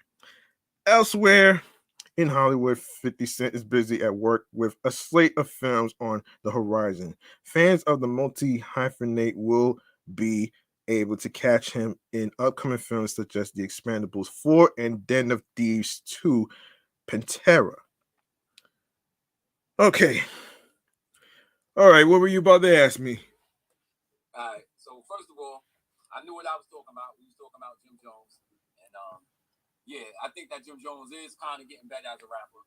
When we first listened to him back during the diplomatic immunity times, he was straight up trash on the microphone. Now he can at least rap a little bit. You know what I mean? Then it seems like he can create songs better. So shout out to Jim Jones for that. Mm-hmm. Next thing, shout out to 50. You understand what I'm saying? This is a guy we see. He's reinventing himself. He's somebody who we've seen his records weren't popping like they were back in the day. So found a way to stay relevant, and that was making films and making movies and TV shows. The power TV series and the prequels. Exactly. So shout out to 50 for doing that. He found a way to keep himself relevant, and I think that he's gonna be an old man doing this now. He found a lane for himself, a perfect lane, and he's gonna stick there, man. So shout out to 50 for that. I forgot how old is he right now. He's a few years older than me. Shout out to Shorty in the check-in Alkema. She said, "What up?" She's sitting over there waving. You already know what it is. Alkema was good. I wanted to ask you. We was talking about, well, you mentioned a creator house, like an influencer house. Did you ever move influencer house if they offered you to move into one? Influencer house. Yeah, like we seeing these things in a lot of these new shows that's going on. So it's like we're actually seeing culture evolve. You understand what I'm saying? So you're seeing these things play into popular culture now. People moving into influencer homes, where they going into homes with other people who make TikTok videos, Instagram videos, and basically they stand in the house and making videos together and contributing. And all of a sudden now they got people they all generating money. They getting all types of people endorsing them. It's crazy. You never heard of influencer home before? Influencer what? Yeah, you just when you was reading the article. Yeah. Spoke about it. You mentioned one. Okay. That's what brought into it. So would you move into one? If you had a whole bunch of people who created podcasts just like you, move into this home, you ain't got to pay nothing.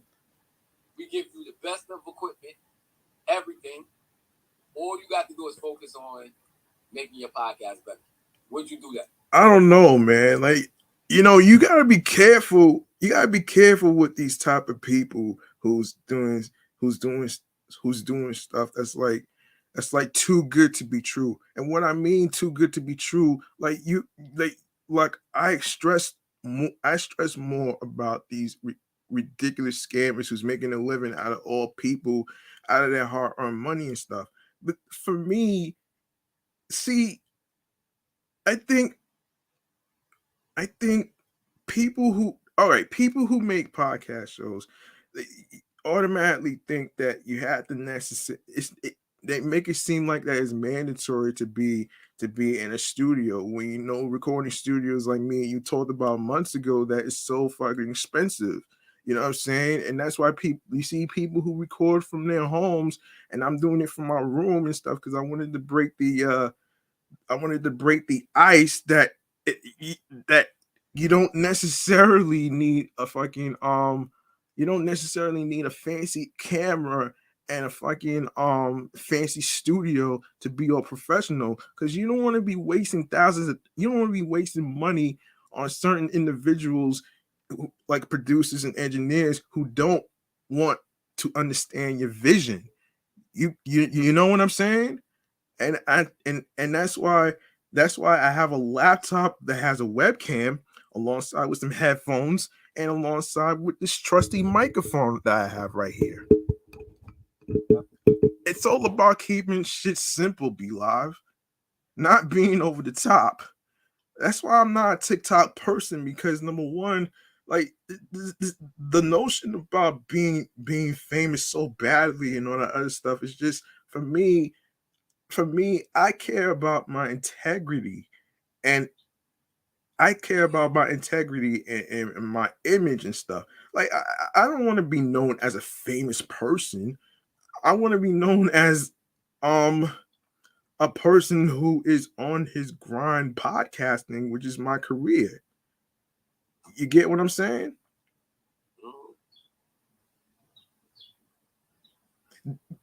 And another thing I want to actually add to is the simple fact that you don't want to attract people that's like, jealous of your craft. You feel what I'm saying? Because if that happens, they'll try to prey on your fucking downfall, which I can't afford to let that happen. I don't have the energy and time to be messing with fucking trolls and all these um other bullshits that's going on. You feel what I'm saying? Hold on. What the hell? What the hell? Hold up. Hold up.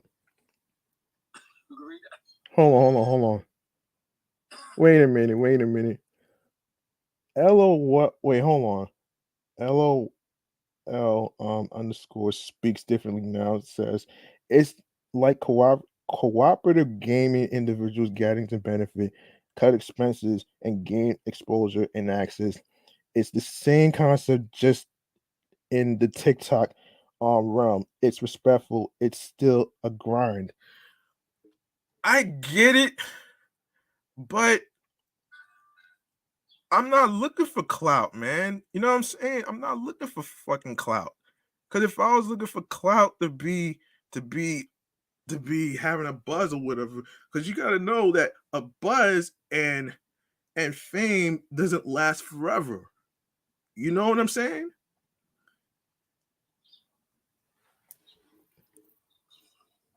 As a creative, as a creative, I think that um, and this is proven. You understand what I'm saying? Research has been done. The best way to be a creative is to surround yourself with other creatives. So as she's saying, cooperative farming is similar. They want to put people in the same field together, and they want to eliminate everything that there could possibly be that can distract you from your craft. While they are giving you all the tools that you can have to succeed. At the same time, you will give up a part of what you want to do. But the part of that is this. And when we want to live in a society, that's what we got to do. At what fucking cost? Of, like, not being independent anymore, and the reason why I'm saying this is because, number one, I'm not trying to be on mainstream TV. The problem with mainstream TV I have is the censorship and the whole cancel culture shit that's been going on. It's cool to talk about what you don't want, but let's talk about what you do want. Where do you see yourself? What lane do you see yourself in? If we was to have the best version of G Money Stacks, the G Money Stacks that live inside of your head, the walk that be where you want it to be and where you could look at. Oh my gosh. Tell me where that is. I don't know, man. I don't know if I agree. I really don't know, man. I'm a little skeptical on things, though. You know what I'm saying? Like like I said, I'm not cool with the censorship, and I'm not cool with the whole idea of, free speech being canceled either. I'm not cool with any of that shit, though. Like, you know what I'm saying? Like, here's the thing, Be Live, about being on mainstream. You get chewed the fuck out. People would take your words of what you're saying, and they use that 15 to 30-minute clip as a fucking narrative. You know what I'm saying? So it's like instead of like, instead of watching a 15 to 30-minute clip, like how about watch the whole thing so you can get a better understanding of what what a person like me or anybody else is talking about gotta say about this. Like seriously, I can't. I'm not a clout chaser. I can't be a clout chaser because that would make me feel like I'm shredding my integrity and authenticity on things, and that's not really something I'm willing to do because it makes me less authentic and real. Right. So you use a lot of words, man. Using authentic, you using real. So if if the what message do you want the audience to have about you? Who are you? Huh? Who are you? Who are you? I'm a guy born and raised in Laurelton, Queens, New York, who went to college trying to figure out what type of skill I was going to get until after my dad passed away 11 years ago. I started hearing the word podcast, and I was like in my head, maybe one of these days I'll be able to start a podcast, which I actually did 2 years ago. And I just talked about angel numbers because this started around 11/11 of 2020. Now I wasn't thinking about angel numbers at the time of when I was going to premiere my other podcast shows and stuff like that. So for me, I'm a laid back person. I'm animated in a funny way when it comes to me being passionate. If you know what I mean, like you know what I'm saying. It's just for me, like you know what I mean. I have to really, really, really, really make sure because I have to really make sure that I stick to being authentic and being able to be the sole owner of the podcast shows that I started because I spoke to Nemesis months ago and he mentioned to me that the Breakfast Club is not owned by DJ Envy, Angela Yee, and Charlamagne the God. It's owned by iHeartMedia. You get what I'm saying? Pardon me for cutting you off, man, but you going everywhere with this, man. We got to stop it, slow it down, and rewind, man. So let's rewind it. All right. When you ask some people, what they doing it for, you understand what I'm saying? I still didn't hear what you doing it for. You just said, all basically you said was that you heard of a podcast when your father passed away, and my condolences for that. You said he passed away 11 years ago. You heard the word podcast, and then you always thought about starting a podcast. But then you started a podcast. But when we look at podcasts, they got different categories, my man. You could be informative, you could be funny, you could there's different things, but it all got to revolve around who you are as a person. So my question again is, who are you as a person? Like when someone watches your show or someone listens to you, do you want them to laugh? Do you want them to come away knowing more than what they knew before? Do you want to spark a conversation that they can have with themselves and to think about what you just said? What's your goal? That's the point I'm asking. It's all up. It's all about having a balance between serious topics versus funny topics. That's pretty much what I'm trying to do. You know what I'm saying? Like I have to really when it comes to me picking topics, right? As far as serious and as far as like funny and stuff, like you don't want your episodes to be too serious all the time without no laughs. And I found my wins, I found my hows, I found my whys, my what, and all that other stuff. I mean, that's the thing that I actually thought about too. What is my hows, my what, when, why? And I started this because during the slamdemic, because I was looking for something that was therapeutic that reminded me of me keeping a journal on things, you know, a life journal. You know what I'm saying? A life journal based on what's going on, not just with me, but what's going on with And in Hold up, some audio. So see what you're doing. They said they can't hear you. are you serious? Oh my gosh, man! Like seriously, like my mic is already up. My volume of my mic is already up though. Like, come on, this is crazy right now, man. Like, there's no technical difficulties here.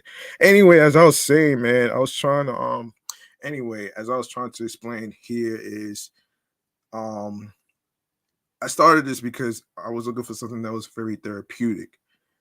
I needed something to take my mind off of the stressful things that's going on all around the world and stuff like that, as far as the slandemic. Because when I found out that we couldn't hug, we couldn't kiss or anything like that, I really took it pretty hard because it made me lose confidence on on how to approach women. It made me lose confidence on how to approach women and my social life. And that's why I barely go out. So to actually sum up what I'm actually trying to explain to you, like I found my whys, I found my hows, I found my what, when, and all that other stuff. You know what I'm saying? That's the main. And what's different about this podcast that I'm doing right now is that hardly anybody's talking about what's going on behind the scenes of what's going on behind transit. There's not too many podcasts that talk about what's going on in transit, as far as like an MTA or a nice bus or whatever. You know what I'm saying? And Wait up, before we get into all that, man, I really like what you're touching up on, Jax. You know what I mean? Because I watch the show a lot, and you never really touch up on who you are and why you do it. And you touched up on some very great things. You said that it's therapeutic to you.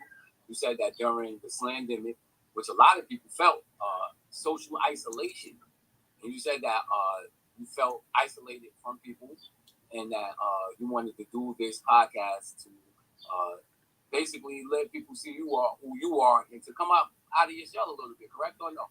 not only that though, not only that, I also wanted to also when it comes to creating content of episodes that I do, I wanted to actually, relieve people from all the stressful stuff that they're going through, as far as like, stress at work, whether it's stress on the road, careless road rageaholics who try to cut people off and stuff. Um and and and in this case, I wanted to actually, you know, you know, try my best to actually, help people in a therapeutic way. As far as like, I may not be a comedian per se, but but I am animated when it comes to me being, hilarious and stuff like that in a natural way. There's certain stuff that can't be taught. Instincts can't be taught. You know what I'm saying? If that were the case, it would have been a guidebook, but there's no guidebook. The same way there's no guidebook on a right or wrong way to do a podcast, because there's no guidebook. You know what I'm saying? And I actually had to, and it took me like for me, it took me a long time for me to actually find a skill. I needed a skill in order for me to actually, show my talent, which is what I'm doing right now on the 170th episode right now. So titled the Wipe Epic Wipeout, which I was just about to get to the two stories with the Wipeout stuff. So you know what I mean? But We're gonna get in, we definitely gonna get into that. We're gonna get into that. I don't want to feel like I'm taking over the podcast. I think that this is very important. To let people understand where you're coming from with this. You understand what I'm saying? Yeah. And, I always tell you, that it's great to get someone who has a different kind of personality than you. Hold on. I know my cousin didn't say this shit though, man. First of all, this guy said more like the pandemic. First, hold on. Let me stress this. Let me stress this out. Let me stress this to let me stress this. First of all, when we heard about the coronavirus, everyone knew that it took place in fucking Wuhan, China. The same way we knew about the Omicron and the BA5s and shit from South Africa. I don't think this was, first of all, I don't think this shit was planned at all. And the reason I say that shit doesn't don't feel like it's planned at all is because of the simple fact that it could be like a fucking accident that happened in the lab. We don't know. We weren't there. Like, you know what I'm saying? Like, I'm not gonna do conspiracy theories, man. This is a conspiracy theory, Will. So don't fucking do this on my podcast, man. I don't do conspiracy theories here, man. Do that on your own show, man. Period. Shout out to Will. Let Will know if you want to know if it was a pandemic or a slandemic or something that really happened. Listen. I call it the slamdemic because of all the lives that were lost. That's the reason why I say slamdemic. I don't say pandemic anymore because of all the lives that's been lost. I mean, look at all the hospitalizations that's been going on. You know what I'm saying? I got a homegirl who works at a hospital, lost mad patients because of this COVID-19 shit that's going on. And I had a worker of mine from Big Lots Supermarket where I work. He had COVID-19 too. And he couldn't come to work, so he had to be stuck at the crib to rest and shit. That shit is not a joke, man. I'm like the main person taking this shit seriously. I got a fucking bandana and I have a fucking a ski mask that I bought from Lotto Universal not too long ago.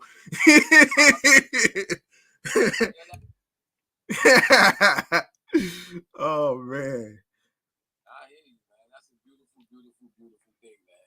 You know, beautiful thing. You know, definitely keep doing your thing with that. But now, no, I mean, you know, you drop some heavy bombs on us, man. And you know, you make a lot of comments on stuff, and I always wanted to ask you this: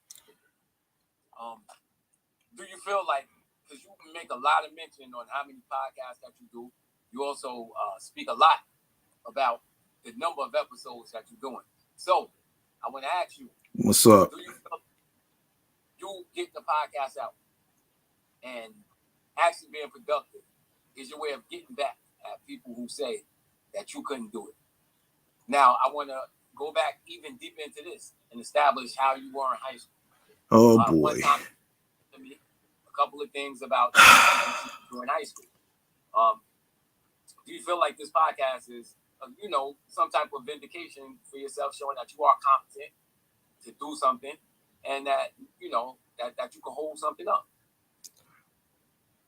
For me, as I always say at the end of the show, under podcast free game mechanisms, what I say to people, for those who wanted to start a podcast or whatever and stuff like that, the important key things that you need to start a podcast and stuff, as far as like a laptop that comes with a webcam. You don't necessarily need a fancy video camera to do all that other stuff, and you also of course the microphone and the headphones and stuff like that. But as far as like, it's all about confidence for me. You know what I'm saying? I'm basic, and the reason why I don't do trailers and shit like that is because I knew I was going to take this podcast very seriously and not as a joke. You want to take it serious? I'm saying, did people question you? Did people question your confidence prior to this point?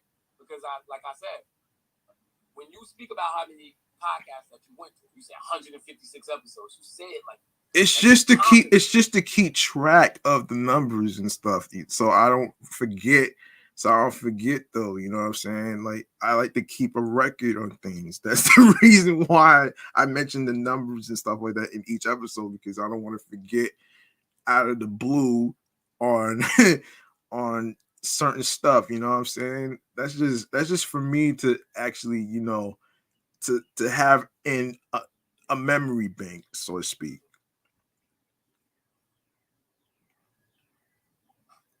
I got you. Are you smoking an L right now?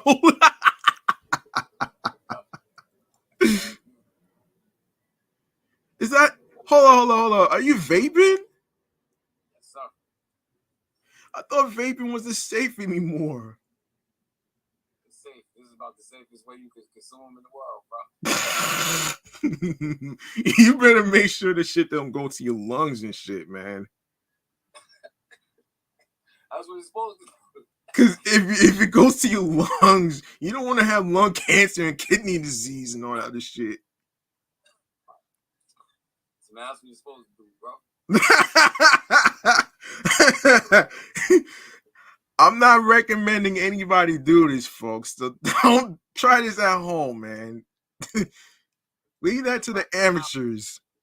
It's live. Shout out to everybody in the check-in, man. Word up, son. Yeah, hold on. So you got hip hop Oprah. Hold on, hip hop. What the hell on? Yeah, hip hop Oprah.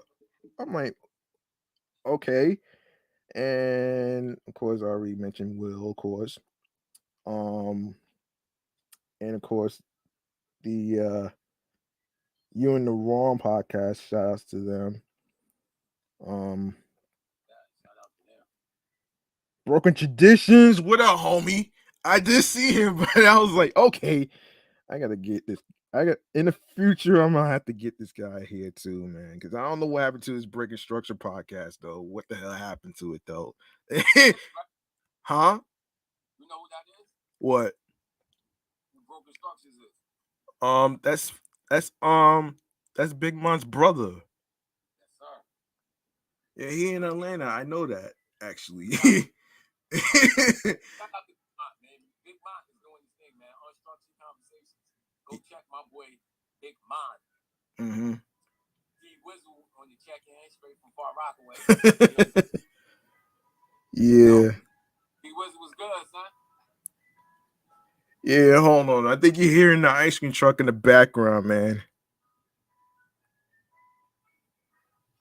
And who else is here? The You know what I'm saying? wait, I did a video. the great one. Yeah. I did a video. I mentioned my man Dewan. And I was talking about us going to the strip club and all that stuff. The Listen, one. big. Sorry about the ice cream truck, son, and folks out there listening.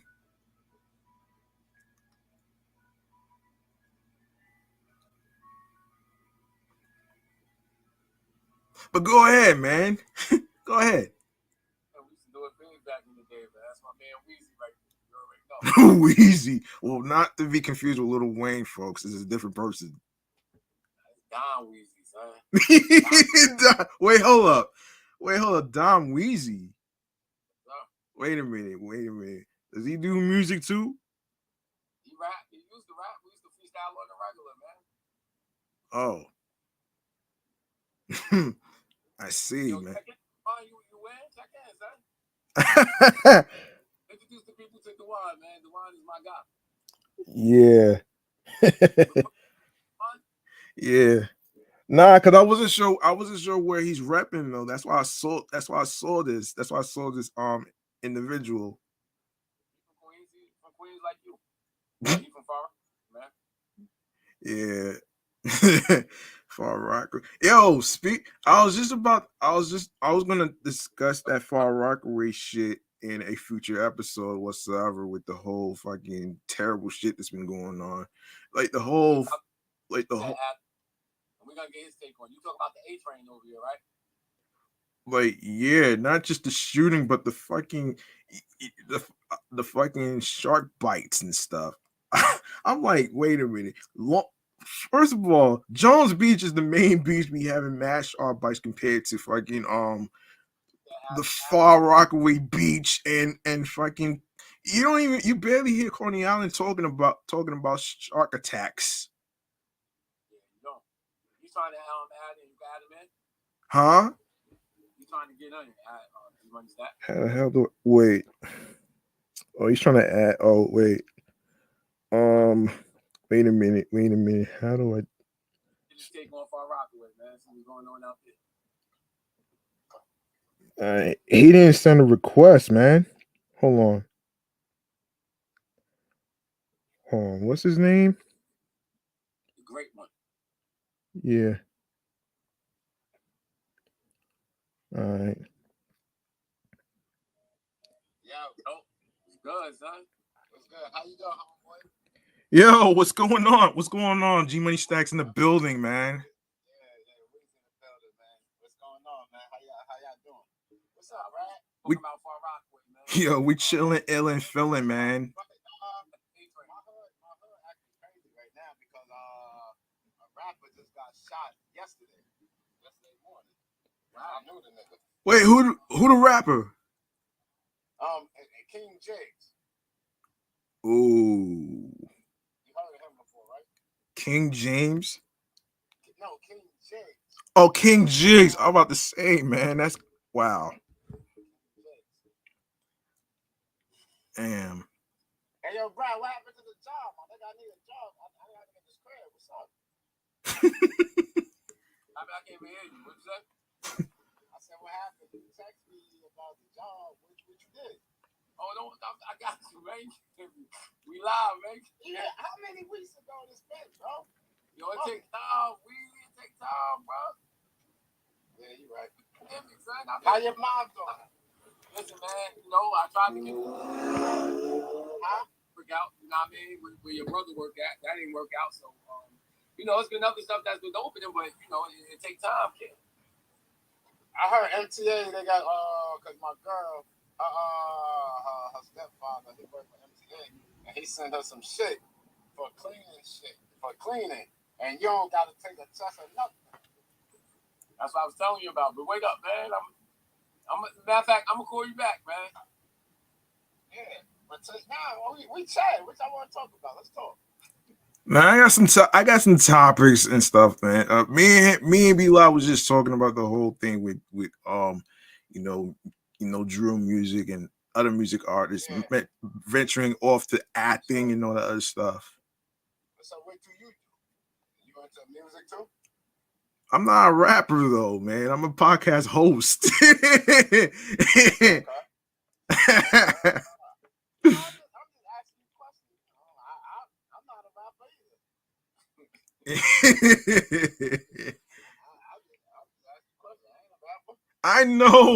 I know, but a lot of cats be asking me, because just because a person has chains on their neck does not mean that they're a rapper, man. It's just part of fashion. That's a fact. That's a fact. Well, look at Brad. You high? He vaping, son. He vaping, man. Vaping, not drinking. I saw the smoke puffing out his mouth. Put my business on the podcast like that, man. I'm chilling. I already saw it. It's too late anyway. Come on, man. You know what I mean? I'm everywhere, son. That's my boy, man. Brad Herrera. You know what I mean? I'm in Brooklyn. I'm in Queens. I'm in Long Island, Staten Island. I'm everywhere, son. I'm a bar you from Queens, though. How the hell? Wait. How the hell did you get to Staten Island, man? What's up, Terry? How you doing, Terry? Yo, Bradley, that's Shalana Aunt, right? She just joined the conversation. Wait, what? Hey, yo, you know I seen Shalana 3 weeks ago? Well, yeah, because I met her kids, and remember they had every year they have that big barbecue, and it was nice. I took my grandmother there. I was there for a minute. Shalana, cool. She cool. Yo, you want? Oh, Simply Gorgeous. Who that? I don't know her. No, that's a friend of mine that I went to college with. Oh, okay. Yeah. But then Bradley, it was a nice, Miss Robinson. What's up, Melissa? I ain't know. Shalana's grandmother, Miss Robinson. She liking you, Bradley.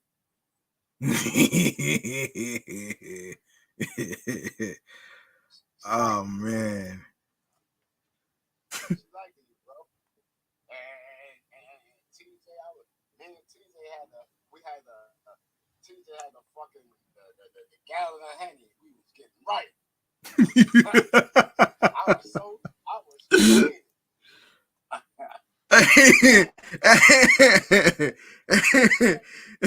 Man. Tell them how we used to do for college. We was the niggas, right? Yeah, we used to get in, man. We danced again. And guess what? We used to bust niggas' ass and ball too. You already, man. I bet you y'all had. I bet you y'all went to mad college parties though. Hell yeah. Hey yo, Brad, did you go with me to the Stony Brook party when we was about to fight out there?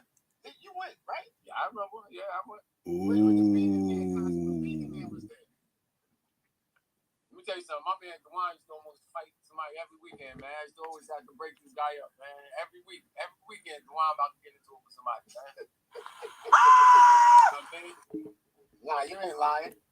Bro, I used to have to, man, crazy, son. Crazy. Yo, Brad, you used to get mad at me sometimes. Nah, I remember. You right. I used to fight. Yo, I used to fight. I ain't give a fuck, my man. I ain't give a fuck, nigga. Don't disrespect who I'm with. That's it. Brad, man, telling you, Brad tell you, he ain't lying. I was a loud wire, but I calmed down a lot because I'm older now, man. I calmed down a lot, man. I used to be crazy. I ain't with all that no more. Really, unless you really, I'm older now. I'm a grown man. But I was younger. I'll tell you. We all too old to be fighting. Man, I used to tell you that. He's 23. Right. Right. You know? Yeah, you're never too old for anything, man. I cut the nigga June, remember? Oh, man. Beloved, what up, beloved? Yo, son, don't dry snitch on yourself on this podcast, man. Don't do it.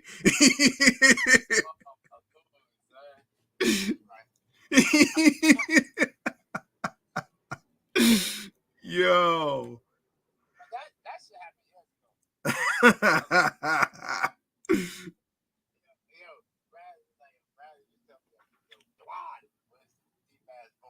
Oh man, that's crazy, man.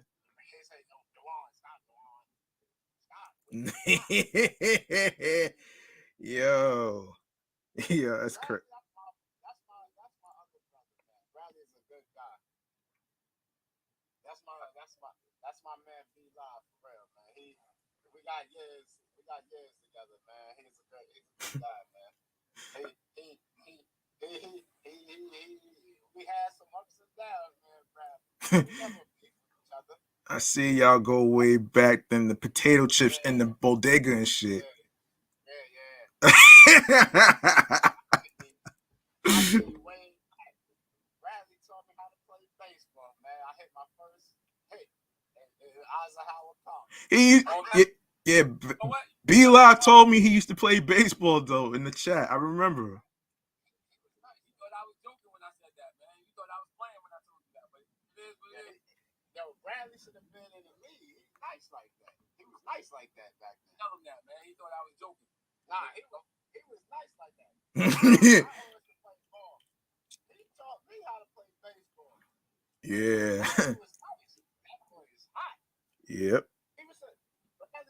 He's supposed to be in the league right now. I don't know what the fuck happened. What's the next topic, G Money Stacks? Yo, I want to get y'all take on something, man. Right. Now this is gonna sound crazy though, man, but have you ever heard of a Subway sandwich that costs like fucking $1,800? Hold on. Like this shit is so fucking. It's fucking crazy though, man. What type of service is that? You're asking me? Oh, that's ridiculous. Yeah, it's just damn. It's nuts, man. This story kind of surprised me, and I never even heard of anybody paying $1,000 for no fucking Subway sandwich though, which is ridiculous. Which hold on. Say that shit, Dwayne. That shit be hilarious. I gotta really hear this, man. What? Say what?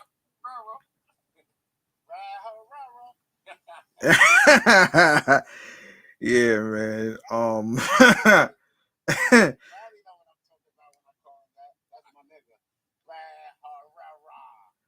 All right, listen to this, man.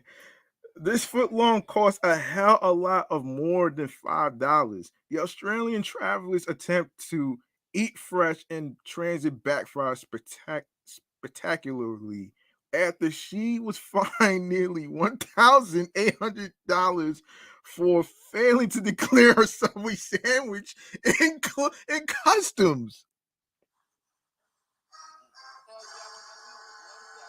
A clip detailing the fine dining fiasco currently boosts over 176,000 views on TikTok.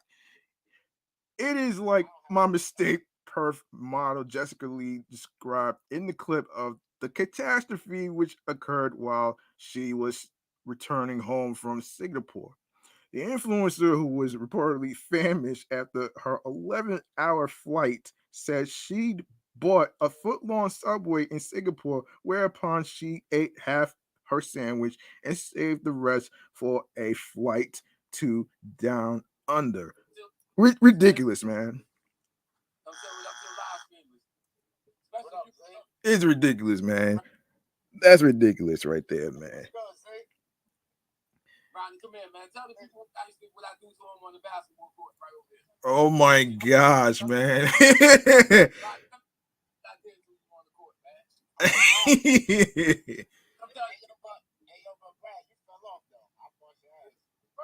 Oh my gosh.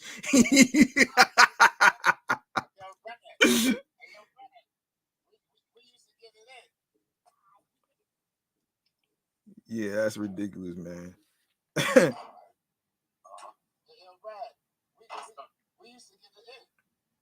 you already know, man.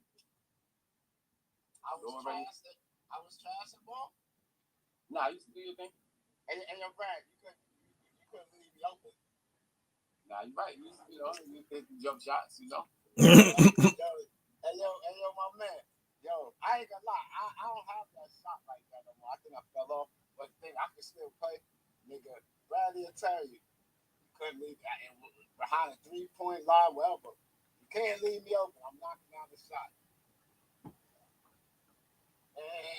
And Bradley, that is like a fucking beast on defense, grabbing boards. Yo, that's my guy, man. We used to go play niggas and beat niggas. It used to be me, Bradley, Bond, who else?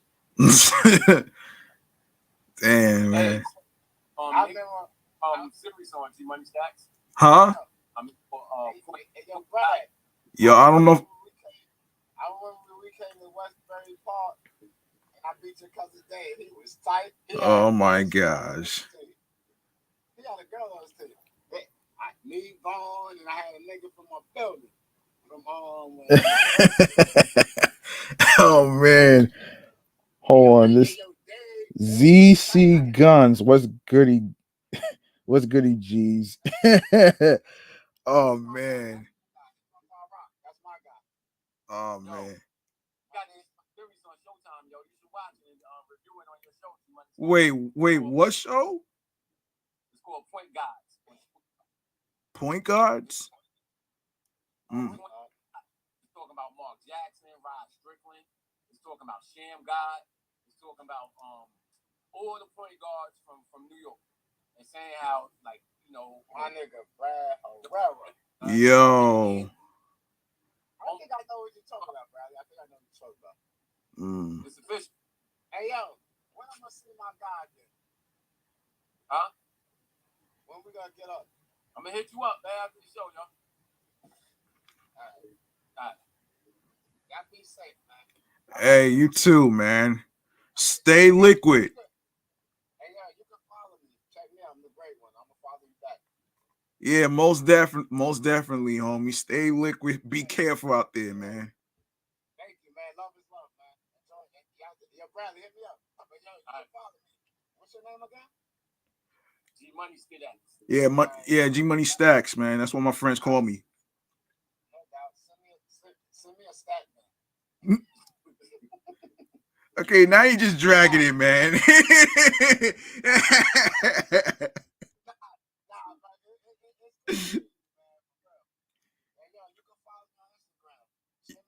I got you. Yeah, but nah, man. How do you think it's ridiculous? Do you think it's ridiculous $1,800 for a Subway sandwich?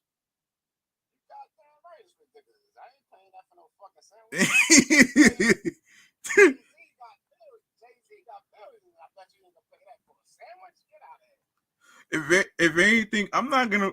If I had $1,800, it's not gonna be on no Subway sandwich though, man. It'd probably be me. It'd probably be me watching motherfuckers wipe out on TikTok videos and all that other shit though, man. Which is next. Which is the next thing I'm gonna get into right now though, man. Yo, Brad, you paying that for a sandwich? Hell no. Hell no, man. Hell no. Niggas ain't paying that for no fucking sandwich. Hell no, man. That's ridiculous, man. Oh man, this is ridiculous, man. $1,000 for a sandwich. Oh man. But yo, hey yo, I'm about to get off this. I gotta mix you up, yo. All right, cool, man. Nice meeting you, Stats. Yeah, man. Stay liquid, man. And be careful, man. Be easy. Make sure you drink a lot of water and all the other stuff. Thank you, bro. Yo, Brad, get at me. I got you, man. All right, later. Yeah. All right. This next story is going to be and I named this episode Epic Wipeout because it has to do with this real video. So this happened that took place July 5th. According to gearjunkie.com. All right, so what happens when you bomb an icy, sloppy ski run on a mountain bike? Well, many things can happen, and it doesn't always go smoothly.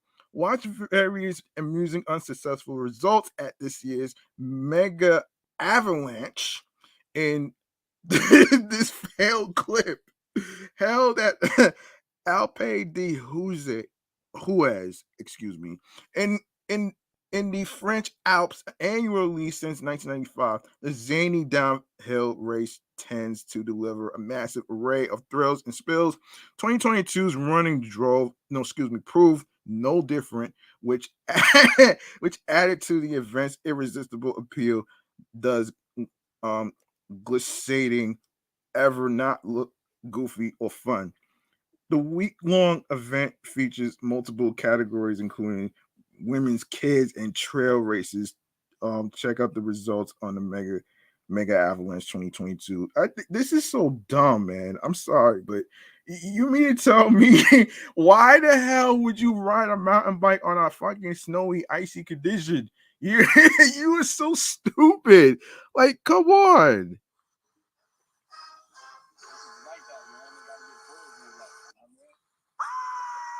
This is ridiculous. That right there is so fucking crazy, though, man. And this is almost laughable right here.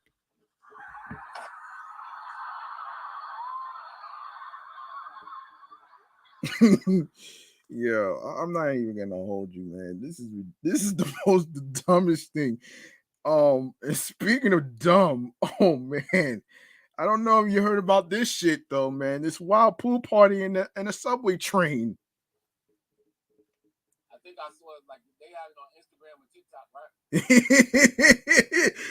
The damn twerking girls, man.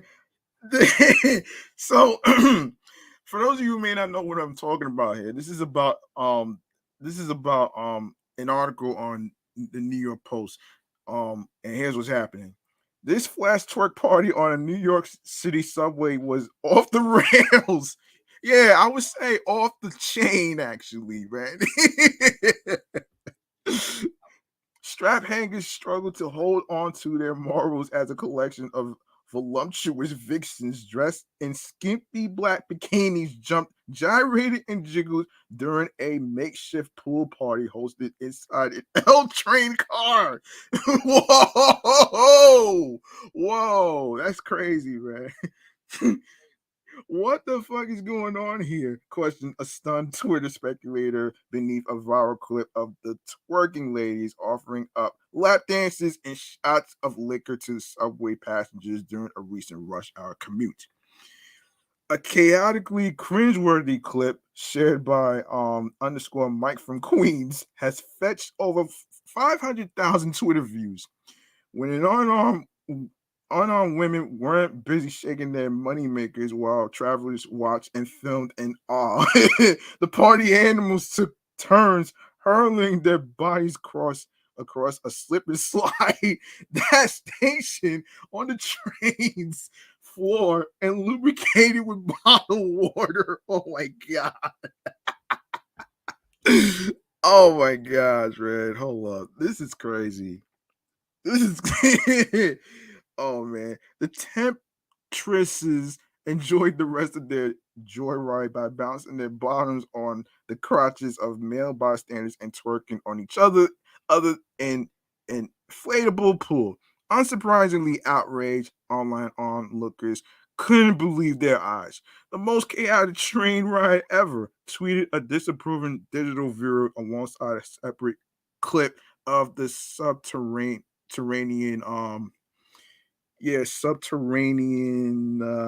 batch. The footage featured two scantily clad voluptuaries popping them rumps. Oh, we got rump shakers in the subway train, folks.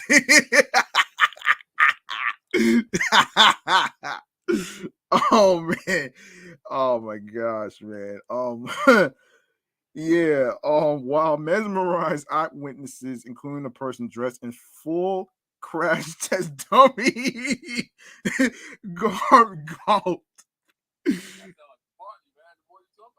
other cyber critics called the scene bad and dirty, noting the revelers' close proximity and physical contact despite the city's rising number of COVID-19 and monkeypox cases, which I'm not going to get to the monkeypox shit in this episode. But anyway, however, some fearless fun lovers praised the pack of dancing divas for making a splash out of the evening shuttle. This the most lit shit ever, exclaimed a Twitter thumbs upper, punctuating his support of the underground get down with a drooling emoji. Yancey, however, was not amused. This appears to be a Hollywood concoction or a dopey stunt, said MTA Communications director Tim Mitten. New Yorkers don't appreciate rides being delayed when trains get taken out of service because selfish grown-ups came to trend. Yeah, I'm not gonna get to all the topics in this episode. I'm probably gonna do it in the other episodes as well. So I'm gonna save that. I'm gonna save the rest of those topics for the next episode in a couple of minutes or tomorrow. So anyway, man. So how you feel about the story? That's crazy. You know what I mean? People don't know that. You feel me? It's just having fun, man. If I, right, in another car and they got to stop the trains, you know what I mean? Because that type of thing is going on. It may be fun, but then maybe somebody's late to, work, I feel like a tight ass by saying that. What? Tight ass. Oh, wow. Yeah, my question about you calling yourself a tight ass is, I got zero type of tolerance.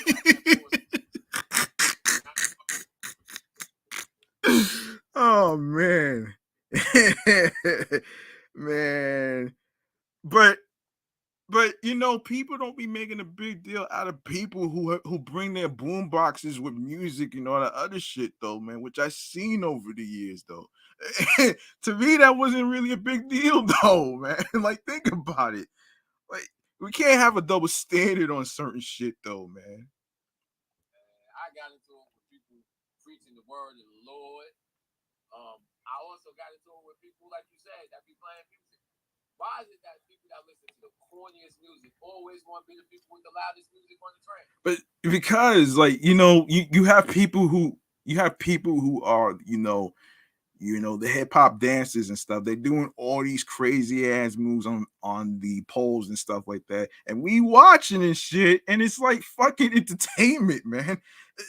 Listen, I much rather watch that than watch people do stupid challenges and creating like mad food porn shit that has weird food combinations. I'm like the idiot who decided to put chicken fingers in a Pepto Bismol fucking medicine, which I seen.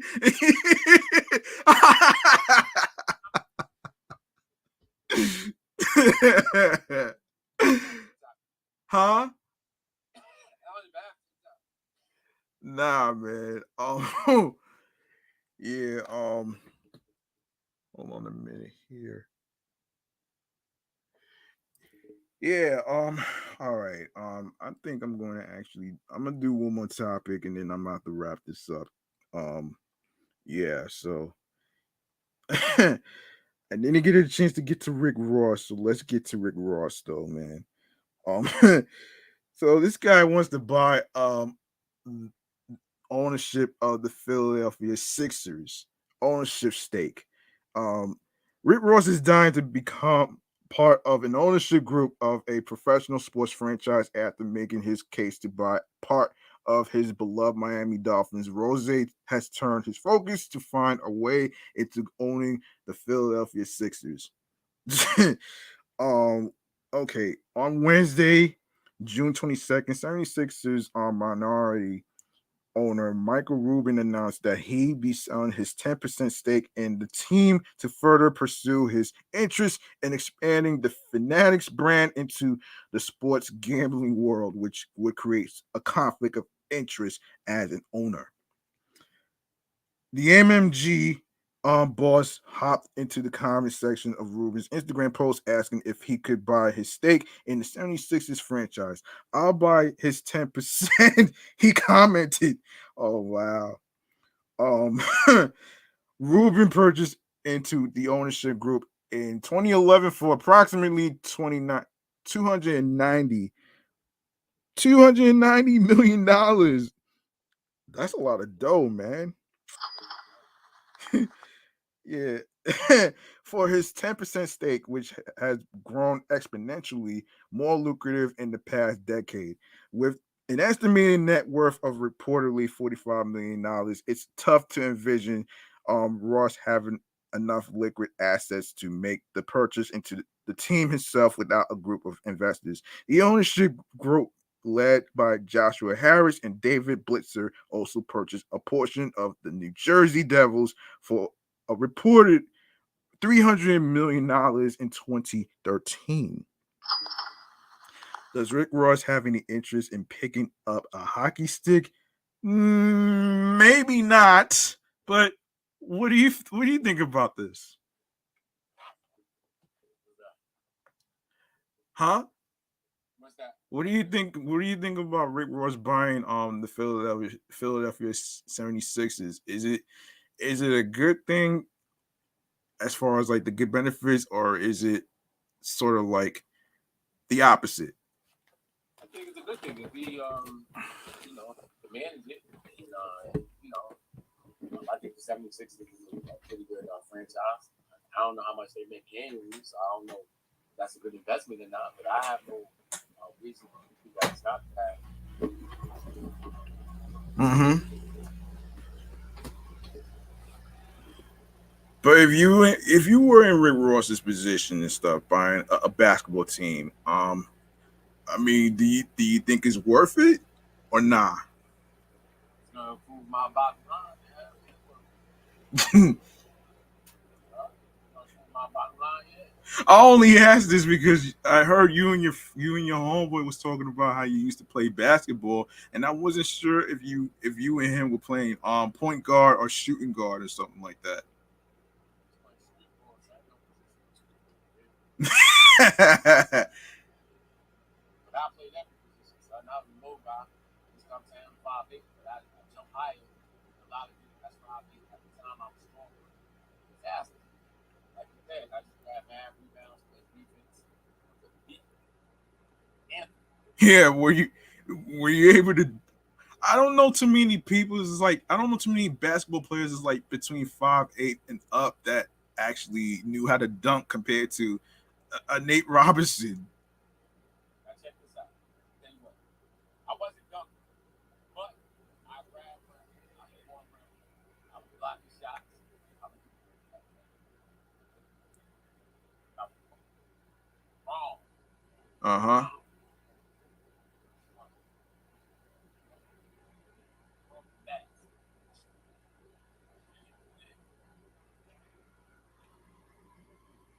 But now, I was actually asking. Yeah. No, I think it's a good thing. You know, if it's gonna, like I said, if it's gonna increase his bottom line, it's gonna make more money on it. And I think it's a great thing. From what I understand is that they do have like a criteria so you can own in certain sports. So I hope that they don't put Rick Ross through a whole bunch of red tape because you know the wealth that we obtain as black people is better than that. Uh-huh. Yeah. Yeah, I hear that though, man. Um. Anyway, man. The rest of the topics that I was gonna have to do in this episode, I'm gonna save it for another episode and stuff like that. So that's really gonna do it for episode 170, titled "Epic Wipeout." um, which is crazy though, man. I was gonna get to the Korean. I was gonna get to the Korean shit, but I'll save that for another episode. So there you go, right there, though. Um. Anyway, so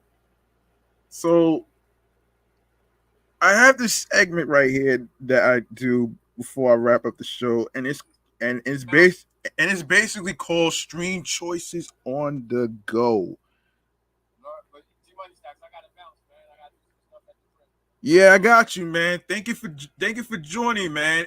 And where can people follow you in your YouTube channel and on and podcast and shit? I got In the Loop Radio on YouTube. You already know what it is. Also on Instagram, it's at In the Loop Films. G-Money Stacks, again, thanks for having me, man. I appreciate it, brother. You know, good luck. Definitely going up. Yeah, anytime, man. Stay liquid, man, and be careful out there with all these crazy shit that's going on out there, man. So you too, brother. Yeah, most definitely. Most definitely. Yeah, folks. That was my homie B Live from In the Loop radio podcast. Of course, he has a YouTube. You could all follow him and shit like that. But let's get to Stream Choices on the Go, man. Of course, at the moment, you like what you heard in today's episode or any previous episodes whatsoever, you show some love by following Off the Meat Rack Chainz New York podcast on Facebook and Instagram, alongside with my other shows, Excellent Fun Vibrant Podcast, the Sports Edition Show, and my review show, Meticulous Vibe Juice Podcast, which is also on Instagram as well. So, and also you can follow me on the gram as well, which is G Money Stacks 555 in Queens, New York, right there. Make sure you turn on your notifications so you don't miss out on anything. And if you go to the link in bio where it says Linktree / G Money Stacks 555, you're gonna see a whole list of audio streaming platforms where you can listen to the episodes, and of course, like I said, you're more than welcome to leave a voice message on anchor.fm / G Money Stacks with the link is in there, so you could go there and record your message on there, your questions, your thoughts on the topics, how you felt about them, and all that other stuff. And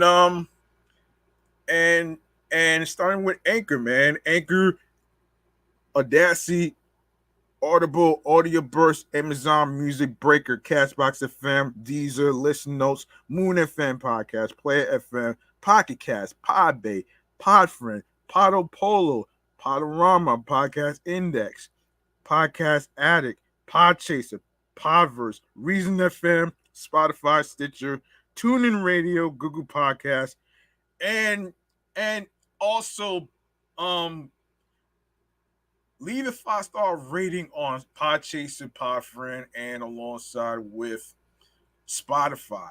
All right, that'll be much appreciated. And of course, you can listen to all the episodes of Off the Meat Rack Chainz New York podcast on Radio Public, alongside with iHeartRadio, the number one app for music, radio, and podcasts. alongside with my other shows, the Sports Edition show of Excellent Fun Vibrant Podcast, and of course, Meticulous Vibe Juice Podcast review show as well. Um, so yeah, and last but not least, the YouTube. Make sure you grab that subscribe button and tap that noni bell so you can be reminded when the show goes on the air via live stream, via time reminder of when the show is going to be recorded live stream. Leave a like and a comment along with the episodes. More video content, upcoming episodes, previous episodes. Download these episodes. Make sure you share the videos, share the episodes, and of course, be sure you listen, stream, share. Make sure you spread the word.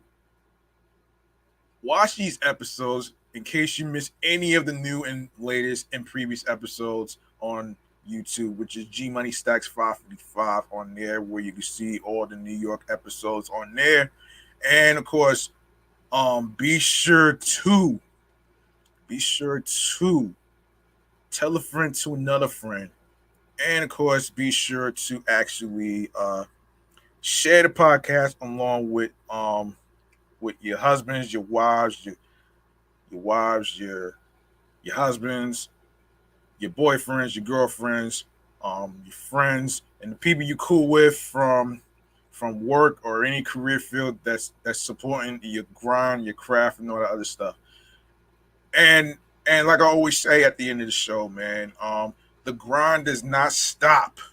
Remember that it's not an overnight thing. You have to trust the process, and follow your dreams, follow your goals and dreams. Um, you know, do what you love and what makes you happy mentally, physically, and spiritually.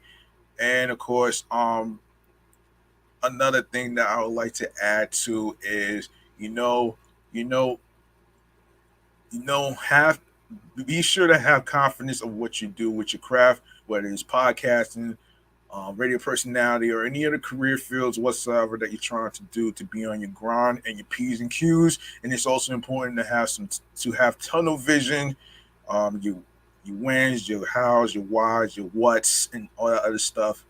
And of course, get in your zone. Get in your zone. And find something that clicks to you and you be in your zone about it though with your ideas and stuff. So that's gonna do it for me, man.